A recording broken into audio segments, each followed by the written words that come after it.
Hello दोस्तों, आप सभी का झारखंड महाकाल में स्वागत है। ऑनलाइन के कई फायदे हैं। ऑनलाइन क्लास के कई फायदे हैं। जैसे आप कोई भी चीज़ पढ़े हो, मान लो कि जैसे हम पढ़ा रहे हैं सजीव एवं उसके परिवेश, तो ये पढ़ लिए हो और फिर कभी क्या हुआ 2 दिन 4 दिन 8 दिन के बाद भूल जाते हो, तो क्या कर सकते हैं, उसको आप रिपीट करके उस वीडियो को देख सकते हैं।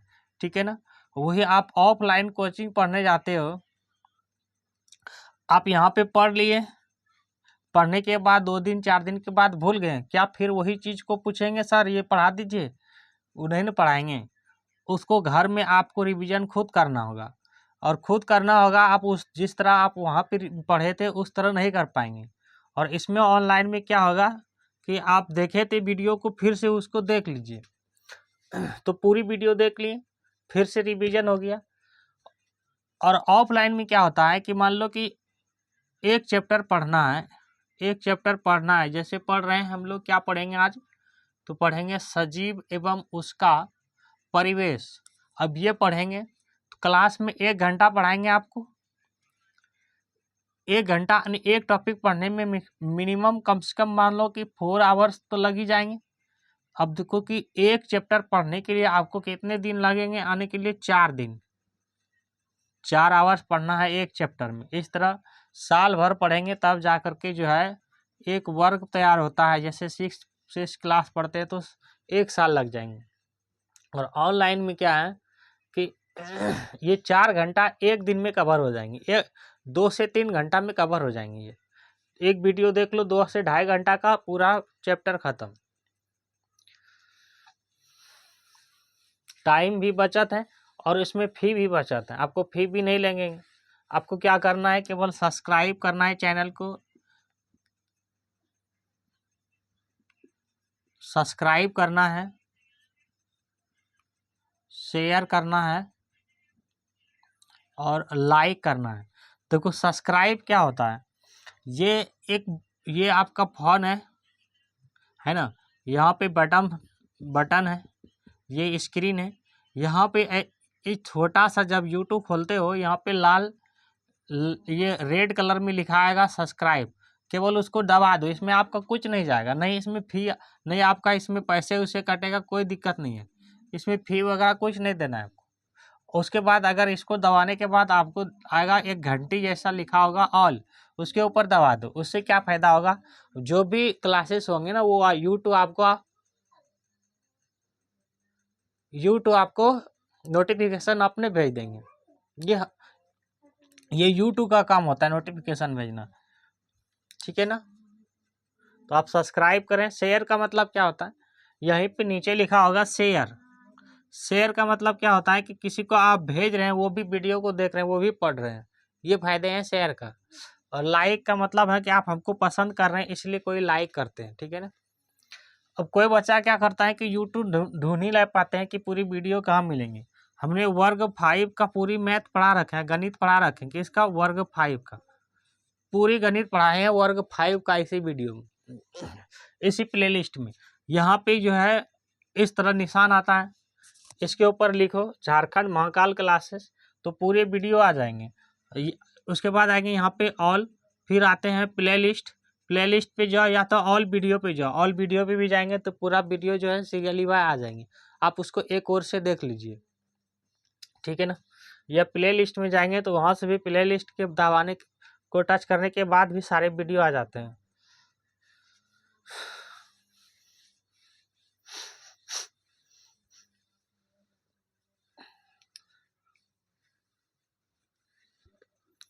आज क्या पढ़ेंगे हम लोग? सजीव और उनका परिवेश। सजीव क्या होता है? एक शब्द है सजीव, सजीव, और एक शब्द है निर्जीव। सजीव मतलब जिसमें जीवन है, निर्जीव जिसमें जीवन नहीं है। जैसे हम लोग में क्या है, जीवन है तो हम लोग सजीव होंगे। पेड़ पौधा में भी जीवन है तो वो भी सजीव हो गए। सूखी लकड़ी क्या सजीव है? जैसे ये मार्कर क्या सजीव है? नहीं है, इसमें जीवन नहीं है। क्या ये चल सकता है? नहीं। क्या ये उत्सर्जन कर सकता है? नहीं कर सकता। क्या श्वास ले सकता है? नहीं ले सकता। जो श्वास लेता है, जो उत्सर्जन करता है, ठीक है ना, जो अपना वृद्धि करते हैं, जो गति करते हैं, जो प्रजनन करते हैं, वो होते हैं सजीव। लिखाएंगे सारी चीज को, उसको क्या बोलते हैं? सजीव। और जो नहीं प्रजनन कर पाते हैं, नहीं वृद्धि करते हैं, हाँ, नहीं उत्सर्जन करते हैं, नहीं श्वास लेते हैं, उसको क्या बोलेंगे? निर्जीव। जैसे प्लास्टिक निर्जीव है, जैसे सूखी लकड़ी निर्जीव है, जैसे फैन निर्जीव है, कॉपी कलम किताब ईंट पत्थर सब क्या है? निर्जीव है ना। और सजीव क्या है बताएं अभी। तो हम लोग इसी को पढ़ेंगे, किसको सजीव कहते हैं, किसको निर्जीव कहते हैं। उसके बाद पढ़ेंगे पशु पक्षी के विषय में, क्या कौन सा पशु, जैसे मछली श्वास कहाँ से लेते हैं, मछली कहाँ रहते हैं, हाँ, इसके विषय में पढ़ेंगे। जैसे मेढक को क्या कहते हैं, मेढक कैसे बनते हैं, इस सब के विषय में पढ़ेंगे। फिर पेड़ पौधा हम लोग क्या क्या देते हैं, पेड़ पौधा हम लोग को ऑक्सीजन देते हैं, और हम लोग क्या करते हैं, कार्बन डाइऑक्साइड छोड़ते हैं तो वो कहाँ चले जाते हैं? पेड़ पौधा के पास। इसके विषय में पढ़ेंगे।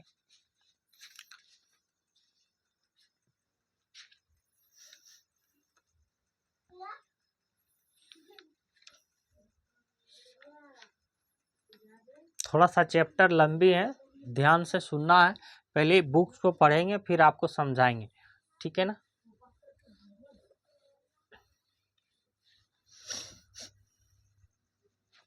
सजीव, स दीर्घी का व सजीव, और दूसरा शब्द है निर्जीव। नहर्षि का व दीर्घी का रेव ज निर्जीव। ये लिखे हैं ज निर्जीव, ज निर्जीव। जो पढ़ने नहीं जानते हो वो पूरी ध्यान से सुनो। देखो इसमें क्या है कि ऑफलाइन में क्या है कि आप वीडियो देखते हो ना, फिल्म में वो देखते हो ना, फिल्म देखते हो ना, फिल्म देखते हो कि नहीं, तो उसमें आपका टाइम जा रहा है। फिल्म देखते हो तो उसमें अभी आपका टाइम जा रहा है, उसमें भी आँख आँख में खराबी आ रहे हैं। आँख में जाते हैं तो डिस्प्ले का आँख पे रोशनी पड़ता है ना, तो उससे भी नुकसान है कुछ। लेकिन आपको फिल्म देखने से नुकसान है और वीडियो पढ़ने में नुकसान नहीं है। तो दोनों में नुकसान है, लेकिन ज़्यादा नहीं पढ़ना है, ज़्यादा वीडियो नहीं देखना है, आँख से मोबाइल से ज़्यादा नहीं देखना है। मिनिमम से 3 से 4 घंटे देखो, इससे ज़्यादा नहीं, 3 से 4 घंटे देखो। आप मैक्सिमम 6 घंटे देख सकते, लेकिन लगातार नहीं देखना है, ठीक है ना।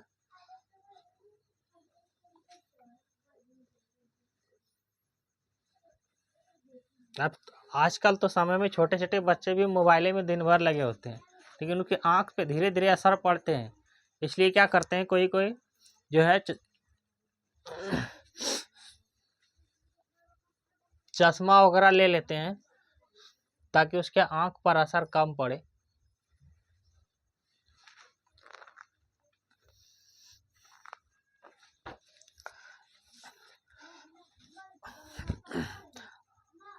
अच्छा, ये लिविंग अंग्रेजी में बोलते हैं इसको, सजीव को लिविंग, LIVING लिविंग, अंग्रेजी में इसको लिखते हैं लिविंग, LIVING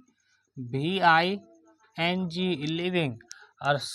और सजीव को non living, non, NON non, LIVING living. सजीव को बोलते हैं नॉन लिविंग, ठीक है ना। कहते हैं आपने चारों ओर पाई जाने वाली विभिन्न वस्तुओं के विषय में सोचिए। दिशा कितनी होती है? 4 दिशा होती है। ये होता है ना 4 दिशा।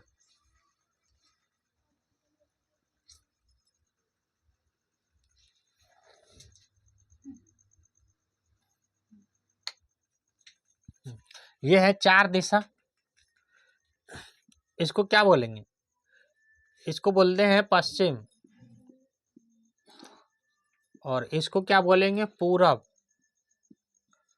और इसको क्या बोलेंगे? उत्तर, और इसको क्या बोलेंगे? दक्षिण। ये क्या है? नीचे वाला भाग क्या है? दक्षिण है, दक्षिण दक्षिण। ये वाला पश्चिम, ये वाला पूरब, ये वाला उत्तर। मैप में उल्टा होता है। और हम लोग जब परिवेश में रहते हुए कहीं भी रहते हैं, खड़ा हैं और उसको जो है देखते हैं तो उसमें कुछ और होता है, ठीक है ना। वो उलट जाता है, पूरब इधर हो जाएगा और पश्चिम इधर हो जाता है, उत्तर नीचे हो जाता है, दक्षिण उत्तर हो जाता है। इस तरह जब हम लोग खड़ा रहते हैं कहीं बोलते हैं तब, लेकिन किसी को कहीं पे लिखते हैं कॉपी पन्ना बोर्ड में तो इसी तरह लिखे हैं, पश्चिम इधर हो जाएगा। जब भारत बनाए थे ना इस तरह, यहाँ पे इस तरह बनाए थे ना भारत, मान लो ये भारत है, ये भारत बनाए थे इस तरह। ये क्या पढ़ाए थे? बोला ऐसा दक्षिण भाग है, ये बोला उत्तरी भाग है, ये बोला पूर्वी भाग है, ये बोला यहाँ पे उत्तरी भाग है, और ये गुजरात वाला क्या है? पश्चिमी भाग है। तो ये चारों दिशाओं की बात कर रहे हैं। उन्हें निर्जीव एवं सजीव समूहों में बांटिए, मतलब चारों दिशाओं में देखो कि कौन कौन कहाँ पे है, उसको निर्जीव में और सजीव में बांटो। जो भी चीजें दिखाई दे रहे हैं, जो भी वस्तु दिखाई दे रहे हैं, देखो वस्तु क्या है? हम भी क्या है? एक वस्तु है। पशु पक्षु क्या है? वस्तु है। जिसके विषय में भी बोलते हैं वो वस्तु है। जैसे पेन भी क्या है? वस्तु है। बोर्ड क्या है? वस्तु है। कॉपी कलम क्या है? एक वस्तु है। पेड़ पौधा भी क्या है? एक वस्तु है, ठीक है ना। तो हम वस्तु के विषय में जो भी सोचते हैं उसको सोचेंगे कौन निर्जीव है और कौन सजीव है। आप क्या कुर्सी मेज पत्थर को सजीव कह सकते हैं? क्या कुर्सी उत्सर्जन कर पाएगा? क्या कुर्सी श्वास ले पाएगा? बोलो तो नहीं। कुर्सी जो है किस में आ जाएगा? निर्जीव में। कुर्सी किस में आ जाएगा? निर्जीव में। कुर्सी किस में आएगा? निर्जीव में। पत्थर, पथ हथा संजो, पत्थर है ना, पत्थर कैसे लिखते हैं? पत्थर, पथ हथा संजो और पत्थर। पत्थर को प्रस्तर भी बोलते हैं, पत्थर को प्रस्तर संजू प्रस्तर भी बोलते हैं। पत्थर को पाषाण भी बोलते हैं। पत्थर को जब पर्यायवाची पढ़ाएंगे तो पढ़ाएंगे, लेकिन यहाँ पत्थर की जगह प्रस्तर भी लिख सकते थे, या पाषाण, पाषाण भी लिखा आ सकता है। तो पत्थर को ही पाषाण बोलते हैं, पत्थर को ही क्या बोलते हैं? पाषाण बोलते हैं, प्रस्तर बोलते हैं, ठीक है ना। कुर्सी, टेबल, चौकी,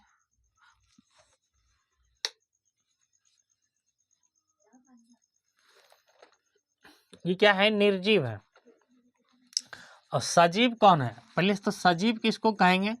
जिसमें श्वसन होता है, श्वसंजु स्वन, जिसमें श्वसन हो, न ये न है, श्वसन हो, जिसमें प्रसंजु ज न प्रजनन हो, जिसमें उत्सर्जन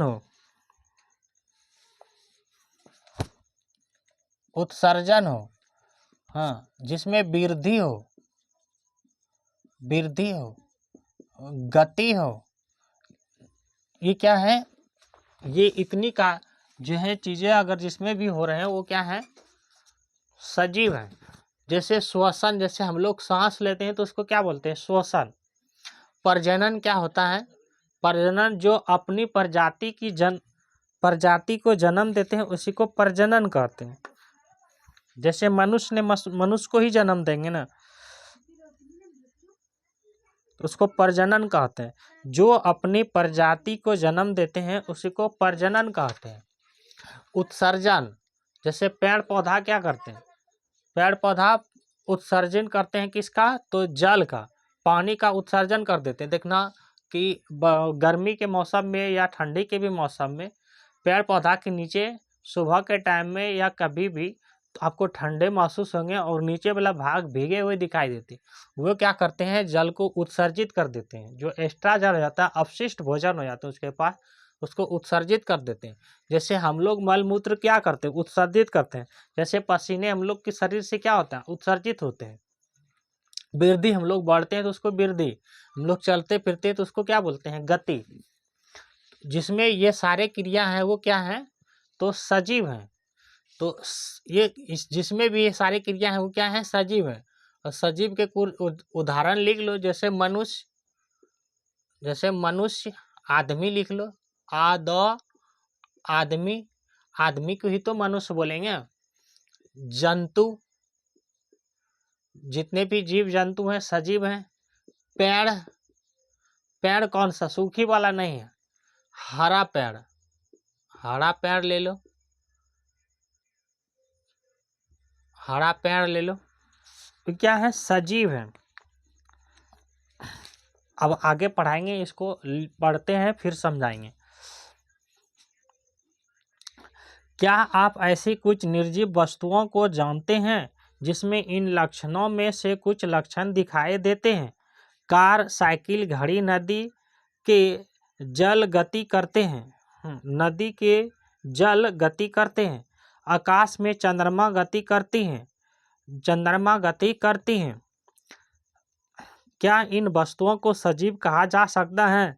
चंद्रमा गति करती हैं तो क्या चंद्रमा उत्सर्जन भी करते हैं क्या? चंद्रमा दूसरे चंद्रमा को जन्म दे देते हैं? नहीं देते हैं।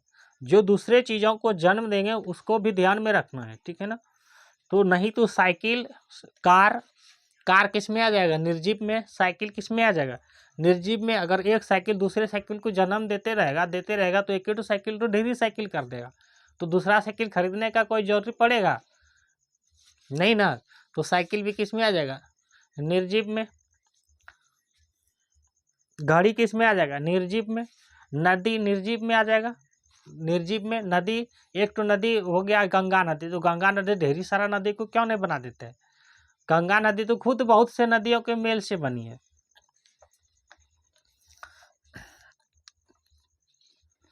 क्या इन वस्तुओं को सजीव कहा जा सकता है? इसमें सजीव के सभी लक्षण पाते हैं क्या? क्या साइकिल में सजीव के सभी लक्षण हैं? नहीं। गति तो करते हैं साइकिल, लेकिन क्या उत्सर्जन करते हैं, श्वास लेते हैं? नहीं लेते हैं सर। वृद्धि होते हैं? नहीं होते सर। सजीव में गति, जैसे देखो यहाँ पे चीता दिखाई पड़ रहे हैं ना आप लोग को, वीडियो देखो यहाँ पे दिखाई पड़ रहे हैं। ये यही किताब है 6 का। ये तो कुछ चीता क्या कर रहे हैं, आगे वाला पैर देखना पहले रखे हुए हैं और पीछे वाला पैर उठा के और आगे वाला पैर के आसपास ले जाते हैं, सटाते हैं, तब जो है वो झटका आगे वाला को फेंकते थे और तेजी से भागते हैं।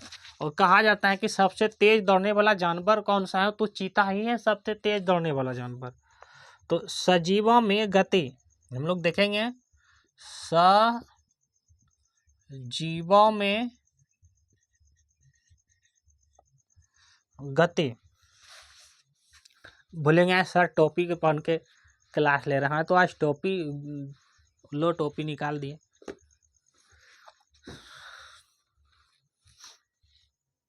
सजीवों में गति, क्या सभी सजीव गति करते हैं? क्या सभी सजीव गति करते हैं? पेड़ पौधा गति करते हैं? पेड़ पौधा भी तो सजीव हैं। नहीं सर, गति नहीं करते सभी। पहला क्वेश्चन तो ये बन गया, क्या सभी सजीव गति करते हैं? तो नहीं करते हैं। क्या पेड़ गति करते हैं? पेड़ भाग रहा है एक जगह से कहीं लगा दिया, वो क्या दूसरे जगह अपने आप भाग जाएगा? नहीं ना भागेगा। वो एक जगह है तो वो उसी जगह रहेंगे, भले उसमें वृद्धि होगी, उत्सर्जन होंगे, हाँ उत्सर्जन होंगे, उसमें प्रजनन नहीं होंगे। क्या एक पौधा बहुत से पौधों को जन्म दे देता है? नहीं। उसके बीज से भले बहुत सारे पौधे उत्पन्न हो जाते हैं। वे एक स्थान से दूसरे स्थान तक जाते हैं। अच्छा, जंतु में गति के विभिन्न तरीके को आप जानते हैं। वे एक स्थान से दूसरे स्थान जाते हैं, उसके शरीर में अन्य प्रकार की गति भी दिखाई देते हैं, जैसे चीता को दिखाई दिए। अच्छा, एक शब्द आया जंतु, हम कई बार जब क्लासें चल रही हैं तो उसमें बताए हैं कि जंतु मतलब भी जानवर होते हैं। जंतु मतलब क्या है कि जानवर है, जानवर। और हम लोग भी क्या है, मनुष्य भी क्या है, एक जानवर ही तो है। मनुष्य क्या है, जानवर है। जब हम इतिहास की परिवेश में चलेंगे, इतिहास पढ़ेंगे, वहाँ पे बताएंगे कि इतिहास में या तो बायोलॉजी में भी बताए जाते हैं इसको, कि मनुष्य की उत्पत्ति कैसे हुए थे। पहले तो मनुष्य जो है बंदर थे, बंदर से धीरे धीरे मनुष्य का रूप लिया।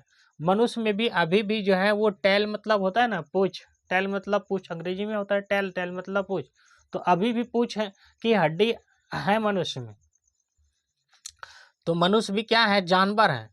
तो जंतु बोले या जानवर बोले या मनुष्य बोले तो हमको समझ जाना है, या पशु पक्षी बोलेंगे तो समझ जाना है कि किसके विषय में कह रहे हैं, कि जंतु ही बोल रहे हैं। ठीक है ना। क्या पौधे भी गति करते हैं? वे सामान्यतः भूमि में जकड़े रहते हैं, वे एक स्थान से दूसरे स्थान तक नहीं जाते हैं। ठीक है ना। लाजवंती के पौधे में गति, लाजवंती समझते हो? लाजवंती, लाज वंशवा त दीर्घी का लाजवंती, लाजवंती, लाजवंती के पौधे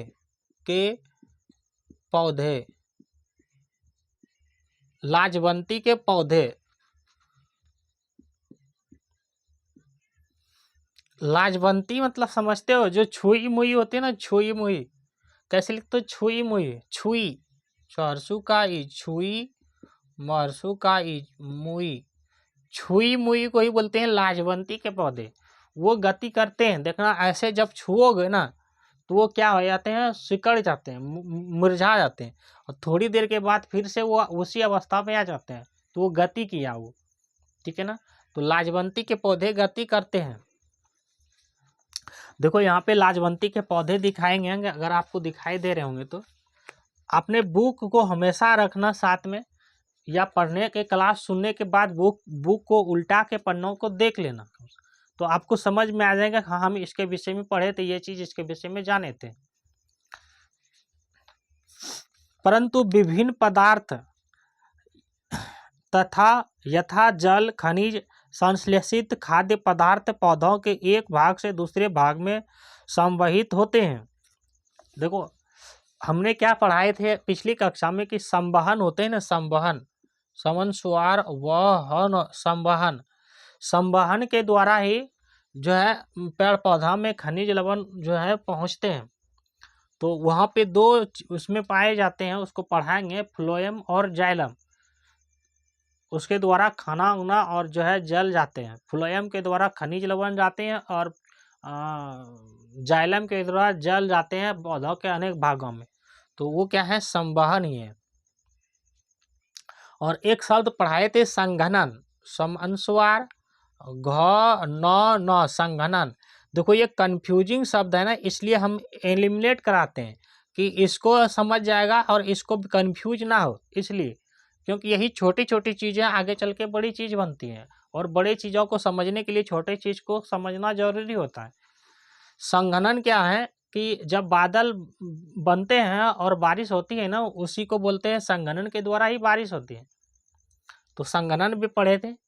संघनन क्या पढ़े थे कि कहीं भी बर्तन रहे या नदी तालाब समुद्र कहीं भी जहाँ भी पानी है, वो क्या होते हैं कि वाष्प के द्वारा धीरे धीरे ऊपर उठ के वायुमंडल में चले जाती है, और वायुमंडल में जाते हैं तो वहाँ से थोड़ा थोड़ा थोड़ा थोड़ा कण बनते हैं, छोटे छोटे कण बनते हैं, जिसको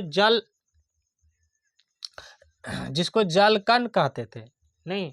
और वही बड़ा जब बादल का रूप ले लेते हैं तो बड़ा बड़ा रूप ले लेते हैं, फिर वो जो है संघनित होकर के फिर बारिश होकर के धरती पे चले आती हैं। यही पढ़ाए थे संघनन। और संवहन क्या है, संवहन का एक एग्जाम्पल भी दिए थे कि कोई दो गमले ले लो कोई, और उसमें जो है हरे पेड़ दो डाल दो, उसमें अलग अलग कलर डाल दो, रंग लाल रंग एक में बताए थे, एक में नीला रंग बताए थे, और उसमें डाल दो। कुछ दिन के बाद देखना कि जो है वो धीरे धीरे ऊपर चढ़ जाते हैं, और उस पेड़ को डाली को काट के निकालो और उसकी जो है ऊपरी भाग को छाल को छीलो, देखना जिस रंग के डाले थे, जैसे जिसमें हरा डाले थे हरा दिखाई देगा, जिसमें लाल डाले थे लाल दिखाई देगा, हरा या नीला जो भी डाले थे उसी रंग का दिखाई देगा। तो किस क्रिया के द्वारा उस पेड़ पे चढ़ गए थे, तो संवहन की क्रिया के द्वारा ही। समझ गए? वही कह रहे हैं खनिज, जल और खनिज। ये खनिज क्या शब्द बार बार बोल रहे हैं, जल मतलब तो पानी, ये खनिज क्या है, ख नहर्सी का ज खनिज, खनिज क्या है, जैसे हम लोग पढ़ते हैं ना जास्ता, ZN से होता है जिंक जास्ता, CU से होता है कॉपर, AL से होता है एल्युमिनियम, ठीक है ना। जैसे यूरिया, ये सब क्या है, खनिज है।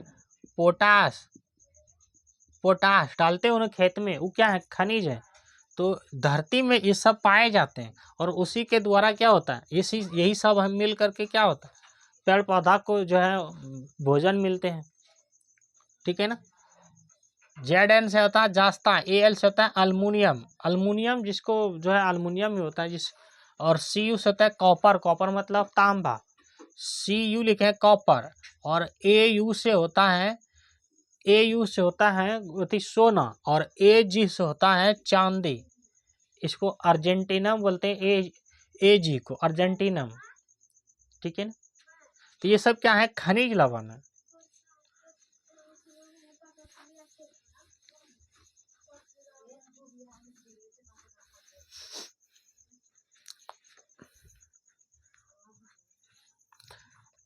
आगे चलते हैं। क्या आपने पौधों में अन्य प्रकार की गति भी देखी है? लाजवंती के पौधों को छूने पर इसका मुरझा जाना भी गति ही है। जैसे अभी बताए थे कि लाजवंती के पौधों कैसे जैसे छूते हैं वो ना, तो मुरझा जाती है और थोड़ी देर के बाद फिर से फैल जाती है। जिस अवस्था में था उसी अवस्था में चले जाते हैं। उसके मुरझाना फिर उसी अवस्था में जाना, इसी को गति कहते हैं। तो ये क्वेश्चन पूछेंगे कि कौन से ऐसे पौधे हैं जिसमें गति होती है, ठीक है ना, और वो सजीव है। तो लाजवंती के पौधे नहीं समझ में आएंगे, लाजवंती तो हमें ध्यान फट दिया, क्या आ जाना चाहिए माइंड में मेरा कि छुई मुई तो देखे हैं हमेशा, कहीं भी जो है झाड़ उड़ में मिलता है, या तो कहीं जो है पर्वत वगैरह भी भाग में मिलता है, मैदान में भी मिलते हैं ये सब छुई मुई। क्या आपने कुछ निर्जीव वस्तुओं को भी गति करते देखा है? हाँ, बिल्कुल देखे हैं, जैसे बस, कार, बादल आदि इसके उदाहरण हैं। हाँ, क्या इनकी गति सजीव की गति से भिन्न होती है? बिल्कुल अलग होती है।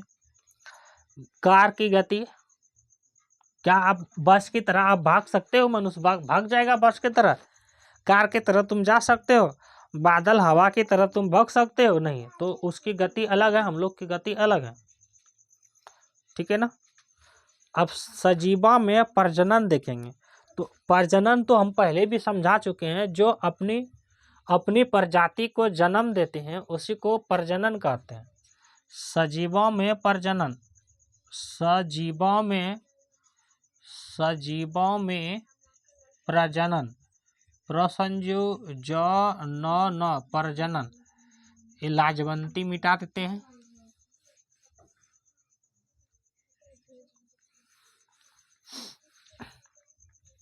सजीव का मतलब क्या? जिसमें जीवन है वो सजीव है। जैसे हम लोग क्या है, सजीव है, तो हम लोग में प्रजनन होता है ना।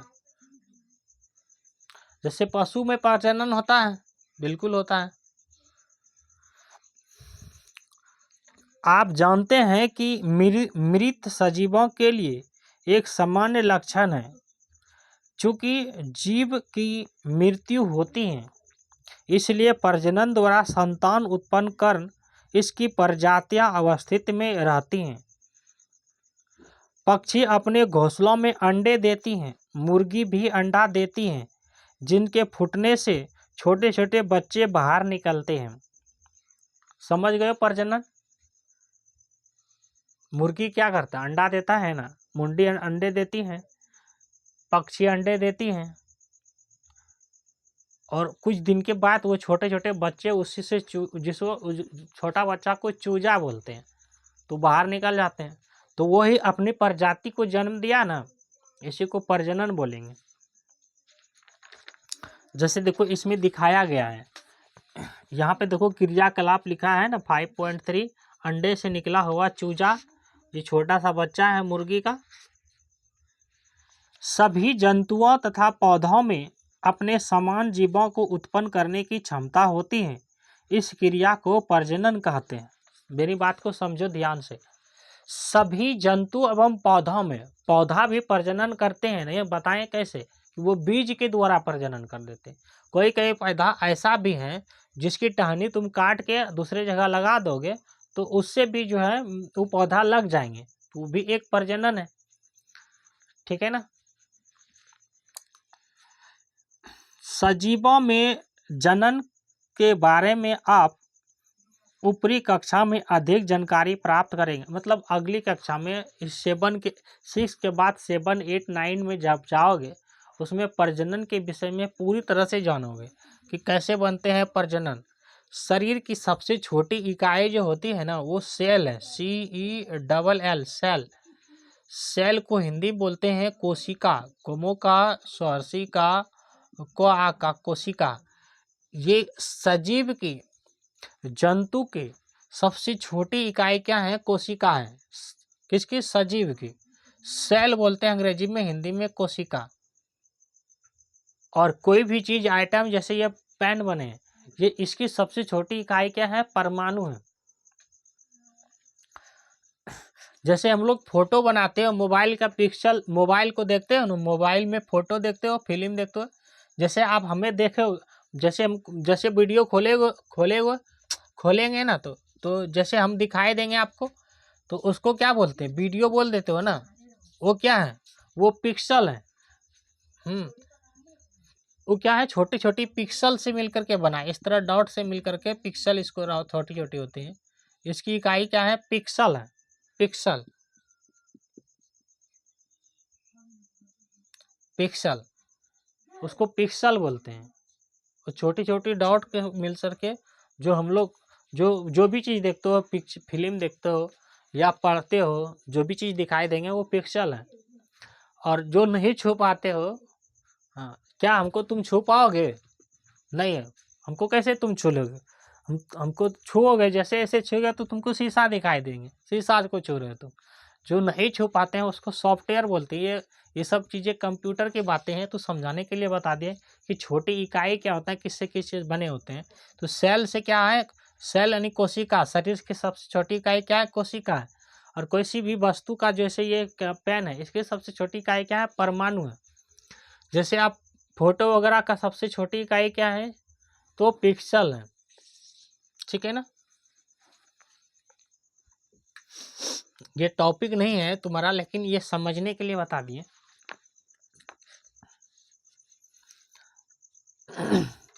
क्या सभी जीव अंडे ही देते हैं? कुछ जीव बच्चे देने वाले भी होते हैं। क्या सभी जीव अंडा देता है? बताना तो। मुर्गी, कुछ क्वेश्चन देते हैं।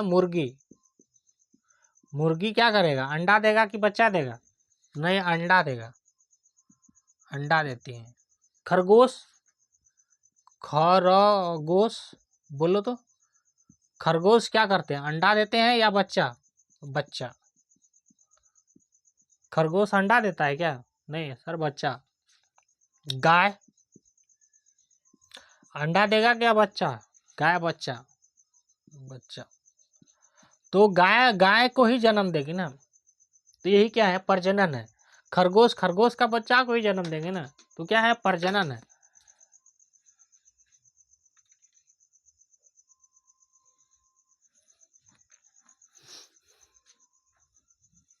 बत्तख,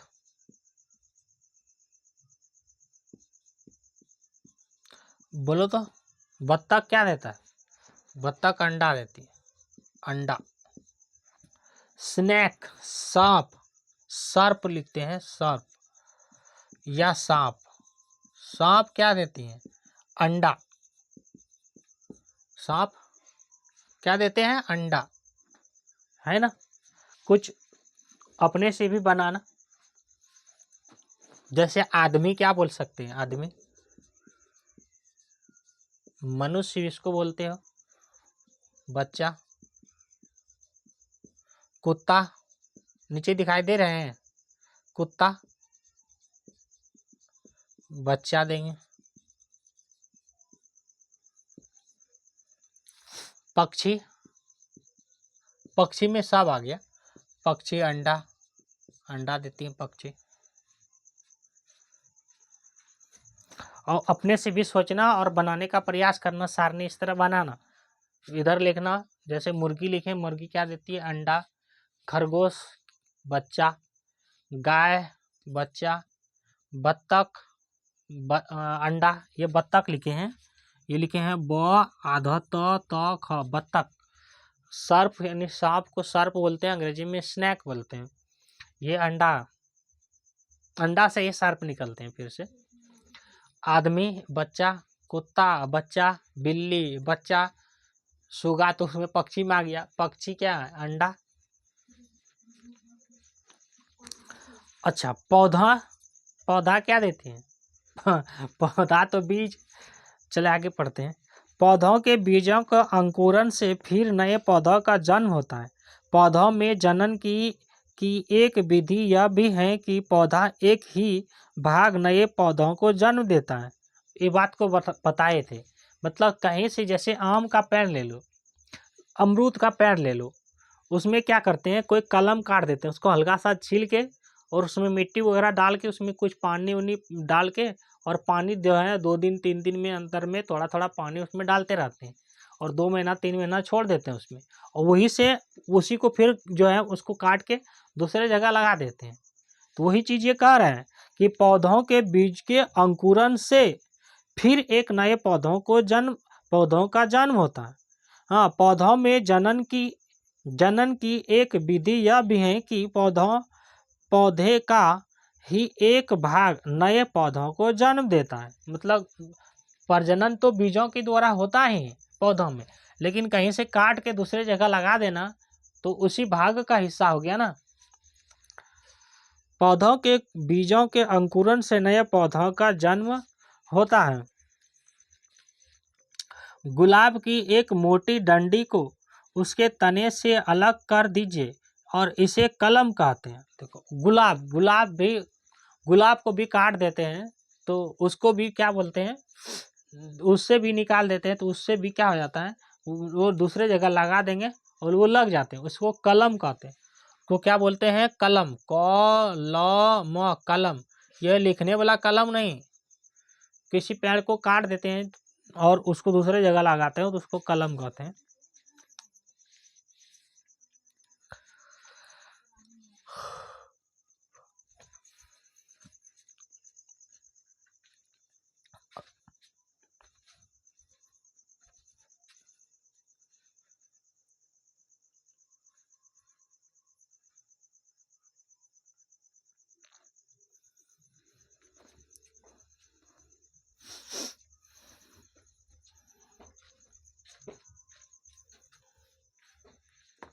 आगे चलें, क्या इतनी बातें समझ रहे हो? रिवीजन करवा देंगे इसको फिर से। देखो, हमने क्या पढ़े, सजीव, जिसको अंग्रेजी में बोलते हैं लिविंग। लिविंग सजीव वही है जिसमें क्या होना चाहिए, श्वसन होना चाहिए, प्रजनन हो, उत्सर्जन हो, वृद्धि हो, गति हो, सारे क्रिया हैं तो वो क्या है, सजीव है। जैसे आदमी में श्वसन, श्वास भी लेते हो ना, प्रजनन भी, उत्सर्जन भी करते हो, वृद्धि बढ़ते भी हो, गति भी करते हैं। जंतु में तो सब आ गए, हरा पेड़ पौधा भी हो जाएगा। निर्जीव क्या है, नॉन लिविंग है, जिसमें जीवन नहीं है।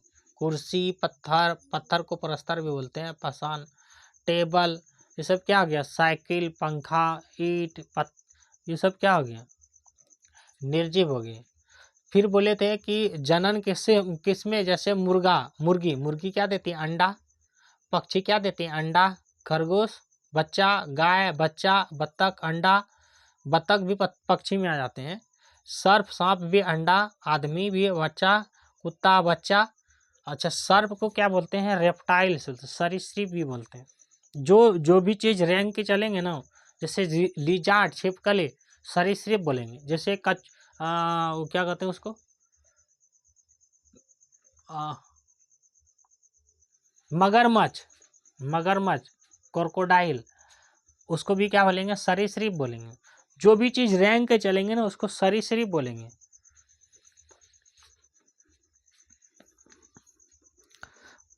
गुलाब के, देखो, गुलाब के कलम से प्रजनन, इसे जमीन में या गमले की मिट्टी में लगा दीजिए और नियमित जल दीजिए। देखिए क्या परिवर्तन होता है। होने वाले परिवर्तनों के बारे में मतलब चर्चा कीजिए, शिक्षक या बच्चे उसमें चर्चा कीजिए। फिर कहते हैं सजीवों में वृद्धि। क्या मूंग का बीज जीवित है? क्या मूंग का बीज जीवित है जो एक दुकान में महीनों रखा रहता है? इसमें कोई वृद्धि नहीं होती। मूंग का इसमें एग्जाम्पल लिए, आप किसी भी की बोल सकते हो। इसको मिटा दें, इस सारा चीज मिटा देते हैं, ठीक है ना। आगे बढ़ेंगे हम लोग।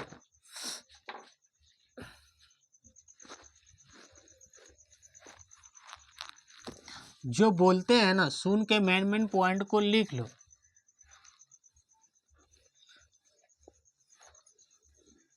कोई जरूरी नहीं हम सारा चीज लिखेंगे तभी लिखना है, सुन के भी लिख लो। उससे क्या होगा, आपको लिखने का भी हैबिट बनेंगे। आपको तो एग्जाम में लिखना भी है ना।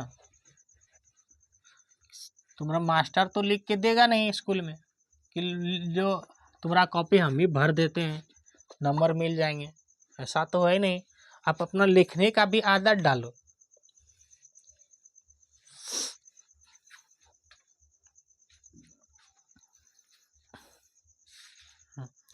सजीवों में वृद्धि। सजीवों में वृद्धि, वमरी का दधा संजू अरसी का वृद्धि। देखो नीचे जी जो लिखते हैं इस तरह उसको बोलते हैं री, और ऊपर लिखते हैं रेप, इस तरह आधा लिखते हैं तो र। ये लिखे हैं वृद्धि, वरी का दधा संजू हर्षी का वृद्धि। ये लिखे हैं सजीव, देखो स ज दीर्घी का व औ का सजीवों। सजीव बोलते हैं तो एक के विषय में बोल रहे हैं, सजीवों बोल रहे हैं तो अनेक के विषय में बोल रहे हैं। जब हम लोग हिंदी ग्रामर पढ़ेंगे तो पढ़ेंगे एक वचन और बहुवचन। एक वचन मतलब एक व्यक्ति के विषय में बोल रहे हैं, एक वस्तु के विषय में बोल रहे हैं। और जो है बहुवचन मतलब एक से अधिक वस्तु, व्यक्ति, जानवर, जो भी चीज के विषय में, स्थान के विषय में बोलेंगे तो उसको बोलेंगे बहुवचन, मतलब एक से ज्यादा। तो यहाँ पे सजीवा बहुवचन शब्द आ रहे हैं।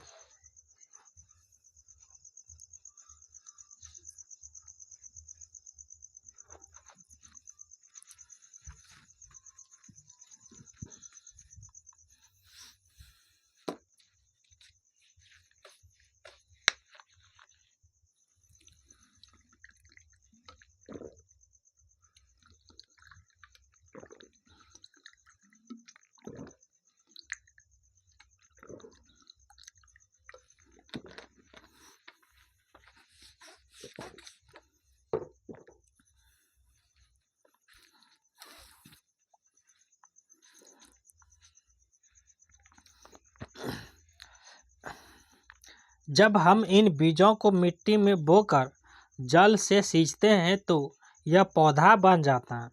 क्या महीनों तक दुकान में रखे बीज को भोजन की आवश्यकता थी, अथवा इसमें उत्सर्जन, वृद्धि, प्रजनन हुआ था?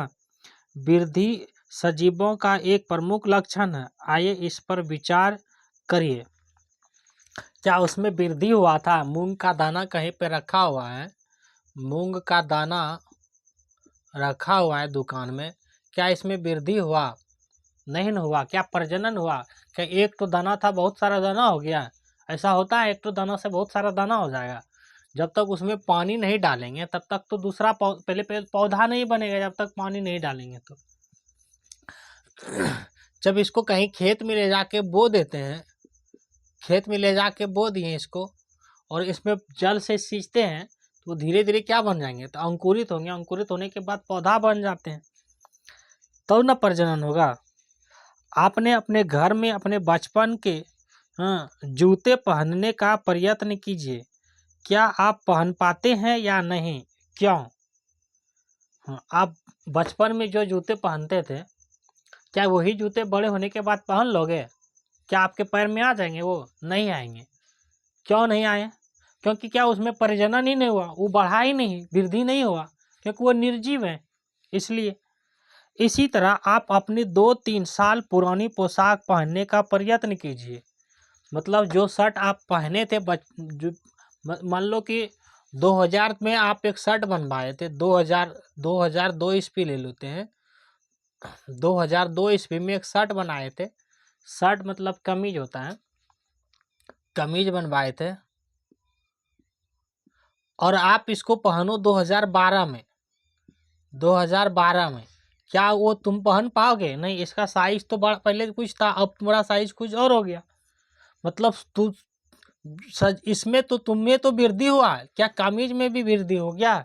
नहीं न हुआ। क्यों क्यों नहीं हुआ? तो ये क्या है? निर्जीव है। क्या आप उसे ठीक से पहन पाते हो या ना? नहीं।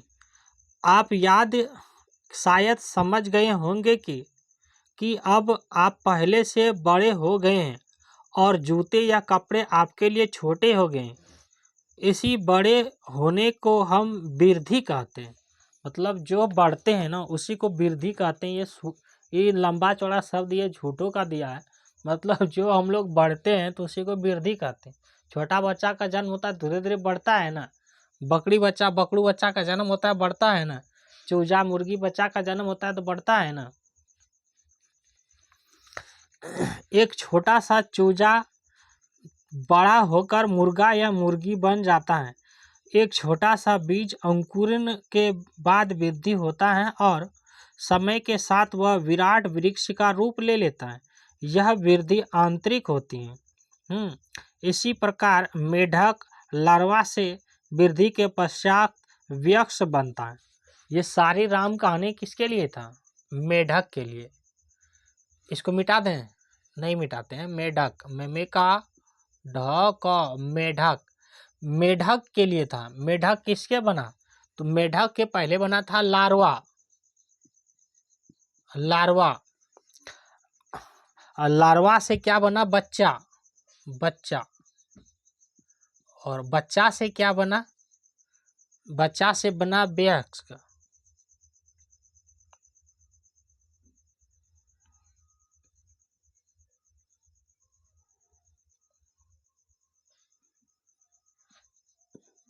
वयस्क और वयस्क को ही क्या बोलेंगे? मेढक बोलेंगे। यही कहानी है। और मेढक से ही क्या बना था? लार्वा बना था। यही है राम कहानी। सबसे पहले लार्वा बना। लार्वा से क्या होता है? बच्चा होता है। और देखो यहाँ पे दिखाए गए हैं, ये है छोटा छोटा लार्वा है। और लार्वा से क्या बना है? बच्चा। बच्चा से बना है मेढक यानी वयस्क। फिर से मेढक से क्या बना? लार्वा। लार्वा से बना बच्चा। बच्चा से बना मेढक। यानी कि ये साइकिल चलते रहा। मेढक का जीवन चक्र है। तो इसी तरह तो हर सजीव में होता है ना, पशु में नहीं होगा इस तरह। जो जंतु है, जानवर हैं, तो हम भी तो जानवर हैं, हम लोग में तो यही होता है। पेड़ पौधों में वृद्धि, ये समझ गया मेढक का। क्वेश्चन पूछेंगे कि मेढक का पहले क्या होगा? लार्वा। लार्वा के बाद बच्चा, फिर वयस्क हुआ, वयस्क को ही मेढक बोलते हैं। फिर मेढक से क्या होगा? लार्वा। लार्वा से बच्चा, बच्चा से वयस्क। इसी को जीवन चक्र बोलेंगे। मेमे का ढक मेढक का ये क लिखें का जीवन चक्र। चक्र का मतलब घूमते रहते हैं तो उसी को बोलते हैं चक्र। जैसे विष्णु भगवान का सुदर्शन घूमते रहता है ना, तो उसी तरह इसका जीवन चक्र घूम रहा है तो उसी को बोलेंगे चक्र।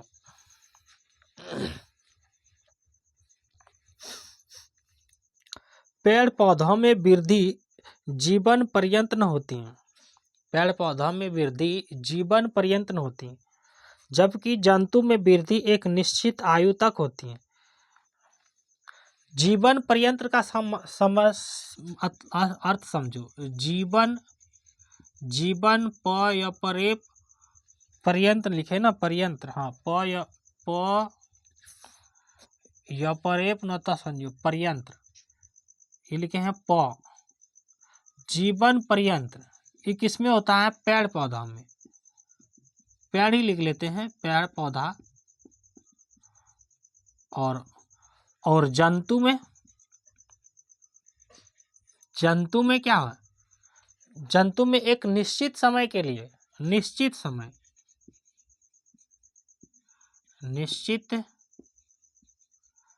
समय और जीवन पर्यंत किसमें, पेड़ पौधा में, मतलब ये कभी समाप्त नहीं होंगे, जिसको बोलेंगे जीवन पर्यंत। और निश्चित समय, जंतु जिसका जन्म हुआ उसका तो मृत्यु होगा ही ना, लेकिन पेड़ पौधा तो कितना सालों तक जी जाता है, लेकिन मृत्यु तो उसका भी होता है, लेकिन वो बहुत दिनों के बाद मरते हैं, लंबे दिनों के बाद। आगे समझते हैं।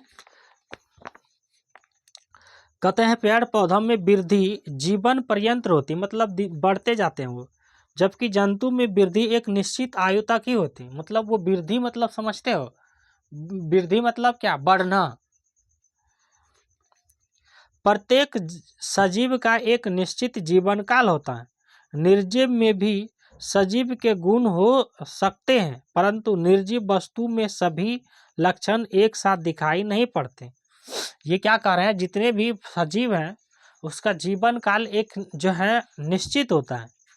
आप जन्म लिए हैं तो आपका मृत्यु तो होगा ही ना, गाय का बच्चा जन्म लिया है तो मृत्यु तो होगा ही ना, मुर्गी का बच्चा जन्म लिया तो मुर्गी का बच्चा का मृत्यु होगा ही ना।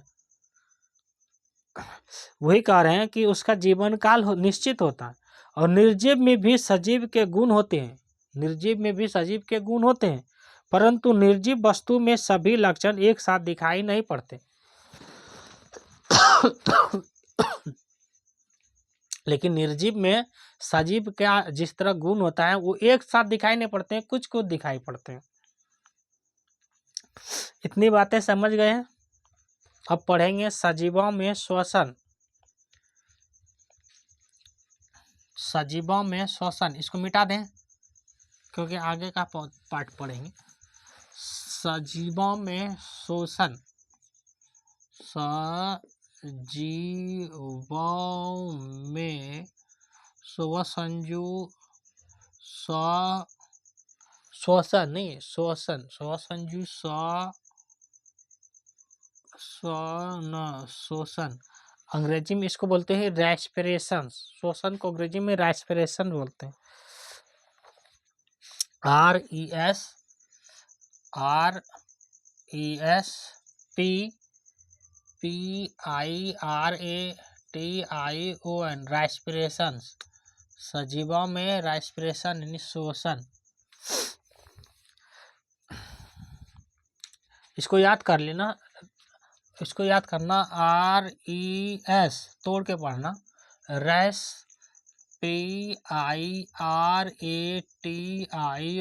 रेस्पिरेशन के यहाँ तक याद रख लो। RESPI रेस्पिरी, बस RESTION रेस्पिरेशन, इसको पढ़ेंगे श्वसन।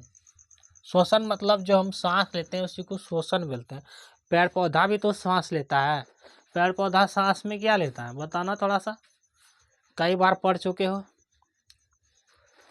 CO2 कार्बन डाइऑक्साइड, हम लोग क्या करते हैं O से ऑक्सीजन, या O2 से ऑक्सीजन होता है, O से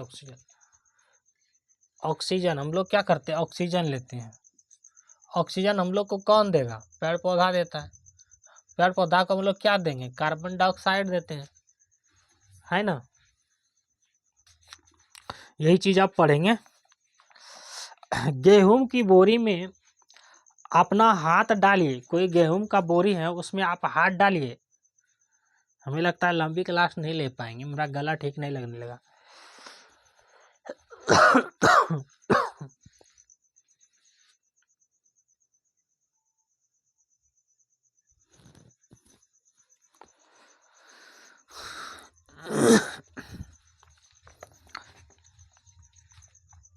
रेस्पिरेशंस पढ़ रहे थे, रेस्पिरेशंस, RESPI रेस्पिरेशन, ACTION रेस्पिरेशन मतलब क्या आता है, सजीवों में श्वसन।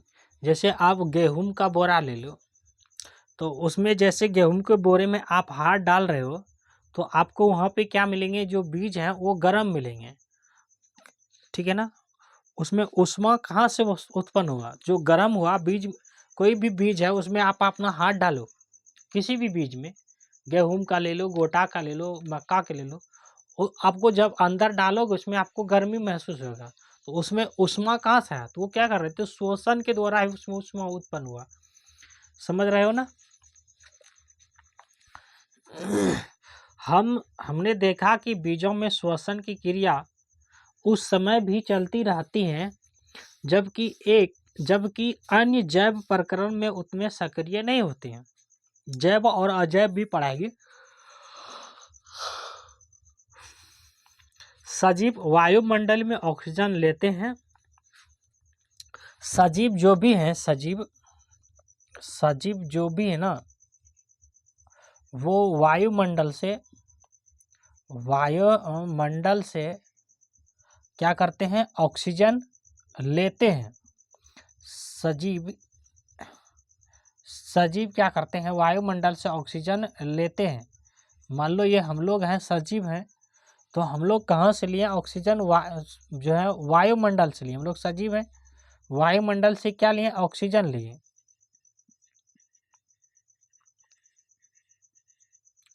ऑक्सीजन लिए। और वायुमंडल में ऑक्सीजन कहाँ से आया? तो पेड़ पौधा से आया। मान लो कि ये पेड़ है, ये पेड़ है, जो भी बना पेड़,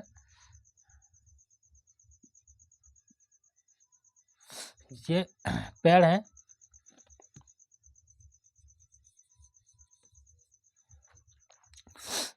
और हम लोग कहाँ से लिए ऑक्सीजन?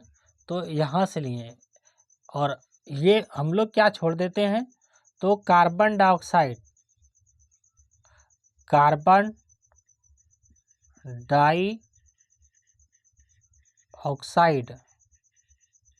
हम लोग छोड़ देते हैं।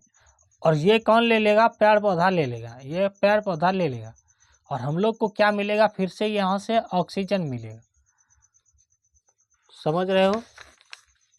वही चीज़ को यहाँ पे दिखाए गए हैं।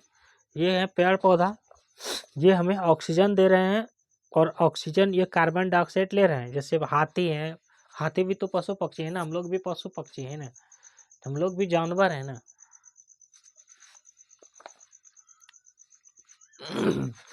सजीव वायुमंडल से ऑक्सीजन लेते हैं और कार्बन डाइऑक्साइड छोड़ते हैं, जिसे श्वसन कहा जाता है।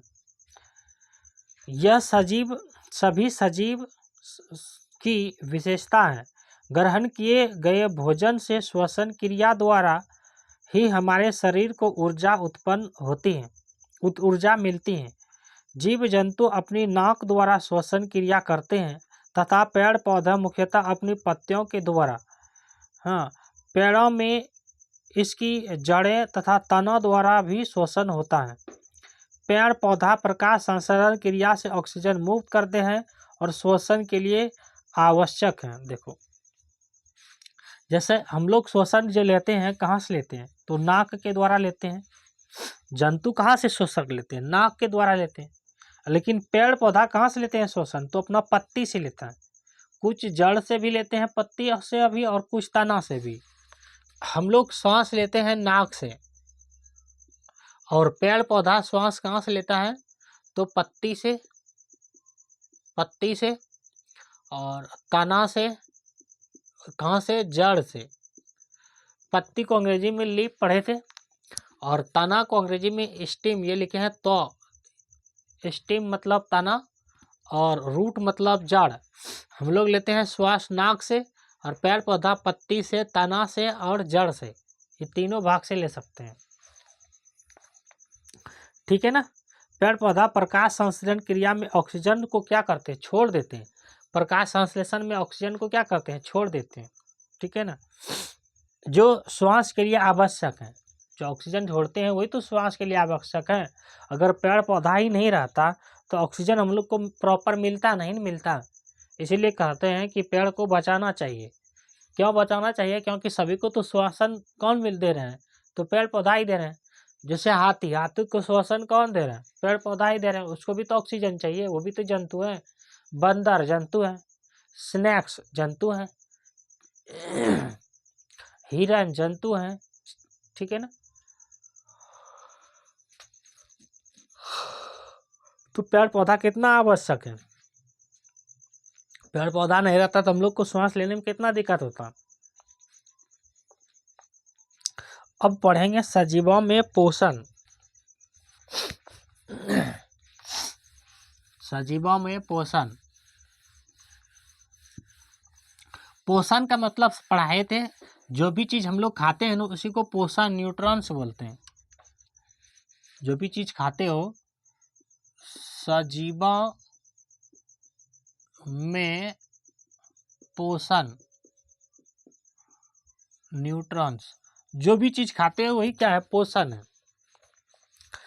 प्रत्येक सजीव को अपने अवस्थित और वृद्धि के लिए, अवस्थित मतलब रहने के लिए, वृद्धि के लिए ऊर्जा की आवश्यकता होती है, जो उन्हें भोजन से प्राप्त होती है, जो पोषण कहलाता है। हम लोग को क्या चाहिए, भोजन चाहिए। किस लिए भोजन करते हैं, ऊर्जा प्राप्त करने के लिए। क्वेश्चन पहली जब शुरुआत किए थे इसी चैप्टर में, इसी साइंस वर्ग में, तो पहली चैप्टर में ही था क्या, भोजन क्या है। तो भोजन क्यों करते हैं हम लोग, भोजन करते हैं हम लोग ऊर्जा प्राप्त करने के लिए। जैसे बिजली का पंखा जो चलती है किसके कारण, ऊर्जा के कारण। उसी के लिए हम लोग को भी क्या चाहिए, ऊर्जा। और कहाँ से मिलेंगे, भोजन से। पौधे प्रकाश संश्लेषण के द्वारा अपना भोजन स्वयं बनाते हैं। जीव जंतु और मनुष्य अपना भोजन पेड़ पौधे एवं अन्य जंतुओं से प्राप्त करते हैं। ये पढ़ाए थे कि जीव जंतु यानी कि मनुष्य, हम लोग जीव जंतु और मनुष्य मतलब हम लोग जीव जंतु जैसे हाथी, वो भोजन कहाँ से प्राप्त करेंगे, पेड़ पौधों से प्राप्त करेंगे। और अन्य जंतुओं से भी कुछ, जैसे कुत्ता, क्या कुत्ता क्या खाली पेड़ पौधे खाने से जीवित रह जाएंगे। कुत्ता को तो मुर्गी चाहिए, बकरी चाहिए, गाय चाहिए, कुछ भी और चाहिए, तो वो खाएंगे तभी तो जिंदा रहेंगे ना। ये पिछली कक्षा में हम लोग देख चुके हो। जैसे हम लोग हैं, हम लोग क्या खाएंगे, पेड़ पौधों को खाएंगे। हम लोग क्या खाएंगे, पेड़ पौधा को खाएंगे। हम लोग क्या खाएंगे, जंतु को भी खाते हैं। जैसे मछली क्या है, जंतु है। मुर्गा क्या है, जंतु है। बत्तख जंतु है।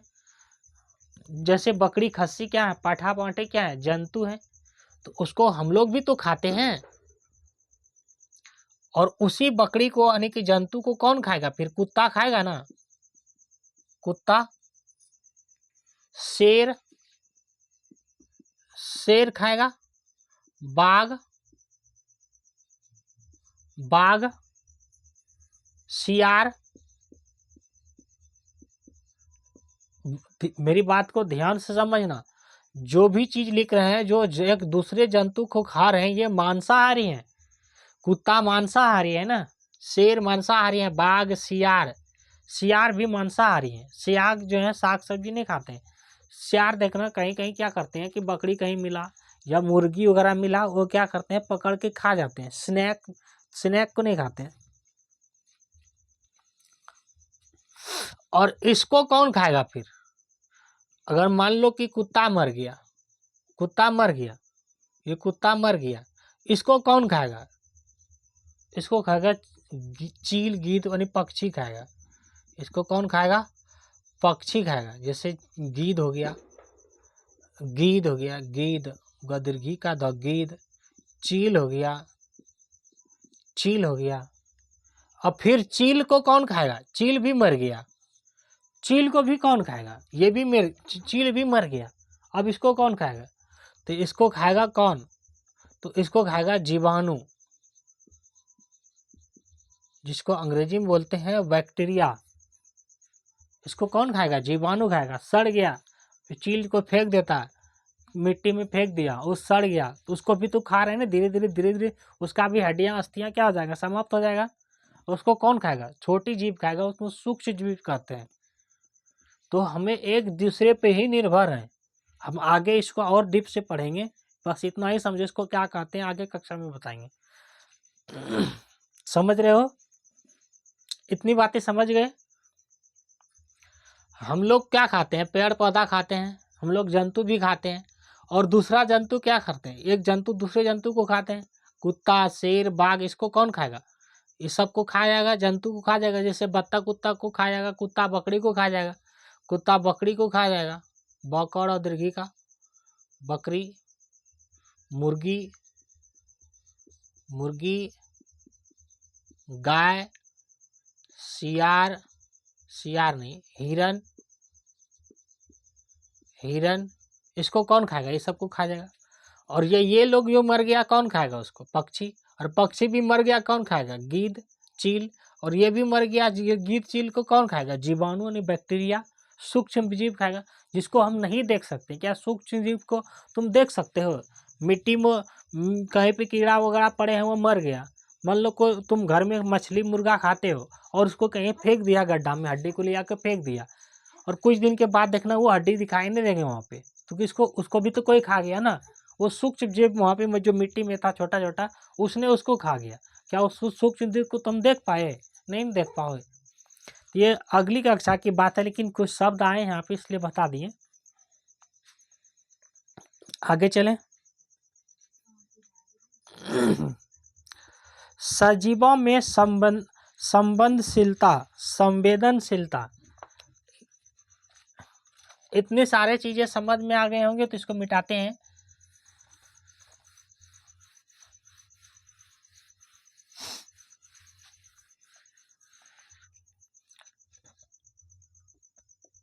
सजीवों में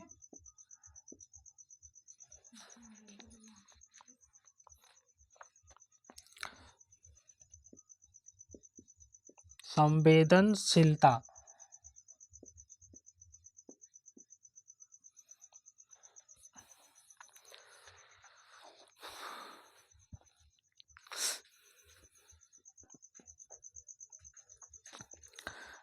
इसको पढ़ेंगे फिर समझाएंगे। जैसे लाजवंती, इससे पहले भी लाजवंती पढ़े थे छुई मुई को।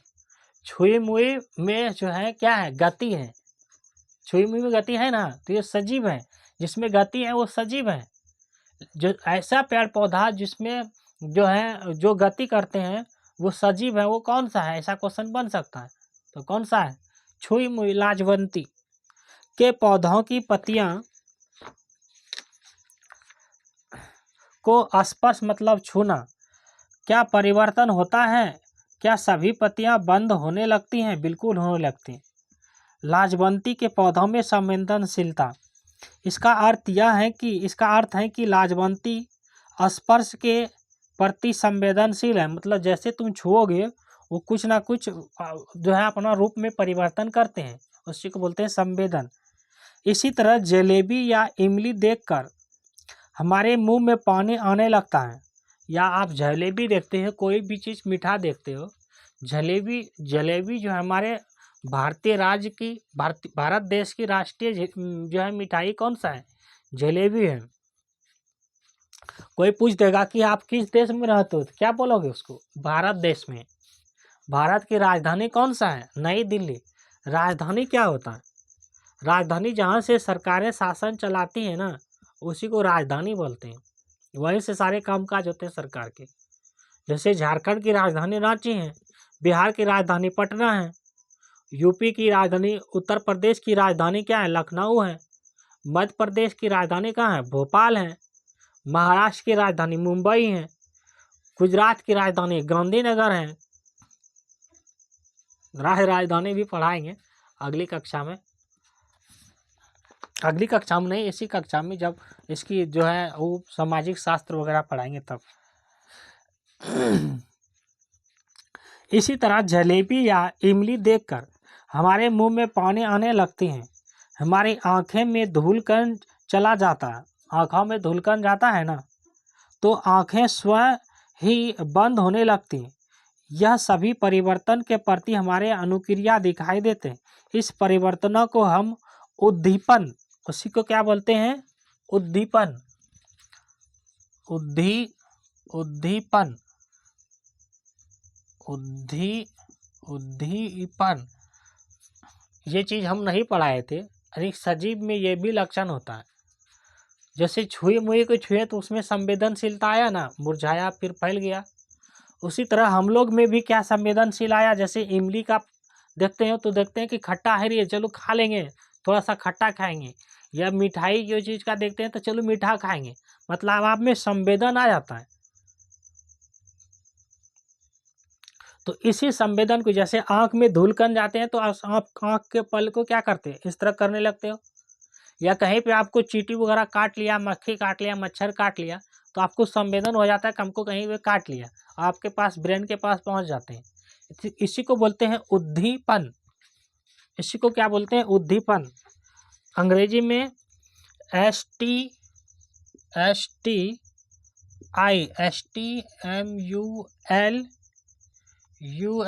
स्टिमुलस, उद्दीपन को स्टिमुलस। क्या उद्दीपन को लिखना भी है?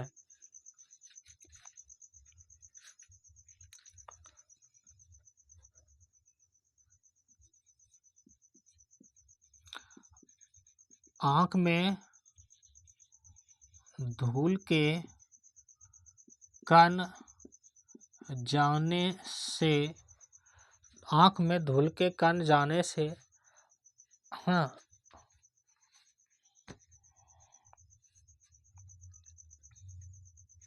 बंद होने लगती हैं अथवा परिवर्तन होती हैं, से बंद होने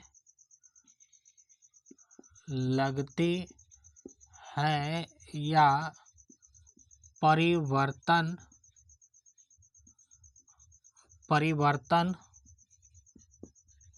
होती हैं, उसे ही क्या बोलेंगे, उद्दीपन। ये लिखे हैं दो सन जो लिखे हैं इस तरह, उद्दीपन। ठीक है ना। जैसे जैसे कोई भी चीज़ मीठा देखते हैं आपको खाने की संवेदन आने लगता है, खाने की। जैसे आप कोई चीज़ खट्टा देखते हैं, खाने की आने लगते हैं आप में, ये संवेदनशील होने लगते हैं, उसी को क्या बोलेंगे, उद्दीपन बोलेंगे। मतलब जिस चीज़ का आपको खाने की इच्छा, अभिलाषा उत्पन्न करे, हाँ, आपके शरीर को कार्य करने की उत्पन्न करे, उसी को बोलते हैं संवेदनशील। क्या इतनी बातें समझ में आ गया? उद्दीपन के प्रति अनुक्रिया ही संवेदनशीलता कहलाता है। सभी सजीव, जीव जंतु एवं पेड़ पौधे उद्दीपन के प्रति संवेदनशील होते हैं। मतलब जंतु भी उद्दीपन किसमें हो जाएगा, जंतु में हो जाएगा। इसका एग्जांपल ले लेते हैं, जंतु में भी हो जाएगा और पेड़ पौधों में भी, पेड़ पौधों में भी, पौधों में, ये औ का लिखे हैं पौधों में, छोटा छोटा बच्चा नहीं पढ़ पाएगा, पेड़ पौधों में भी। ये लिखे हैं जंतु, हमको ध्यान रखना चाहिए, जंतु। कोई बच्चा लिखेगा तो नहीं लिख पाएगा, लेकिन उस सुनने के बाद सही लिख लेना, ये नहीं कि सर यहाँ वैसे लिख दिए वैसे लिख दिए। ठीक है ना।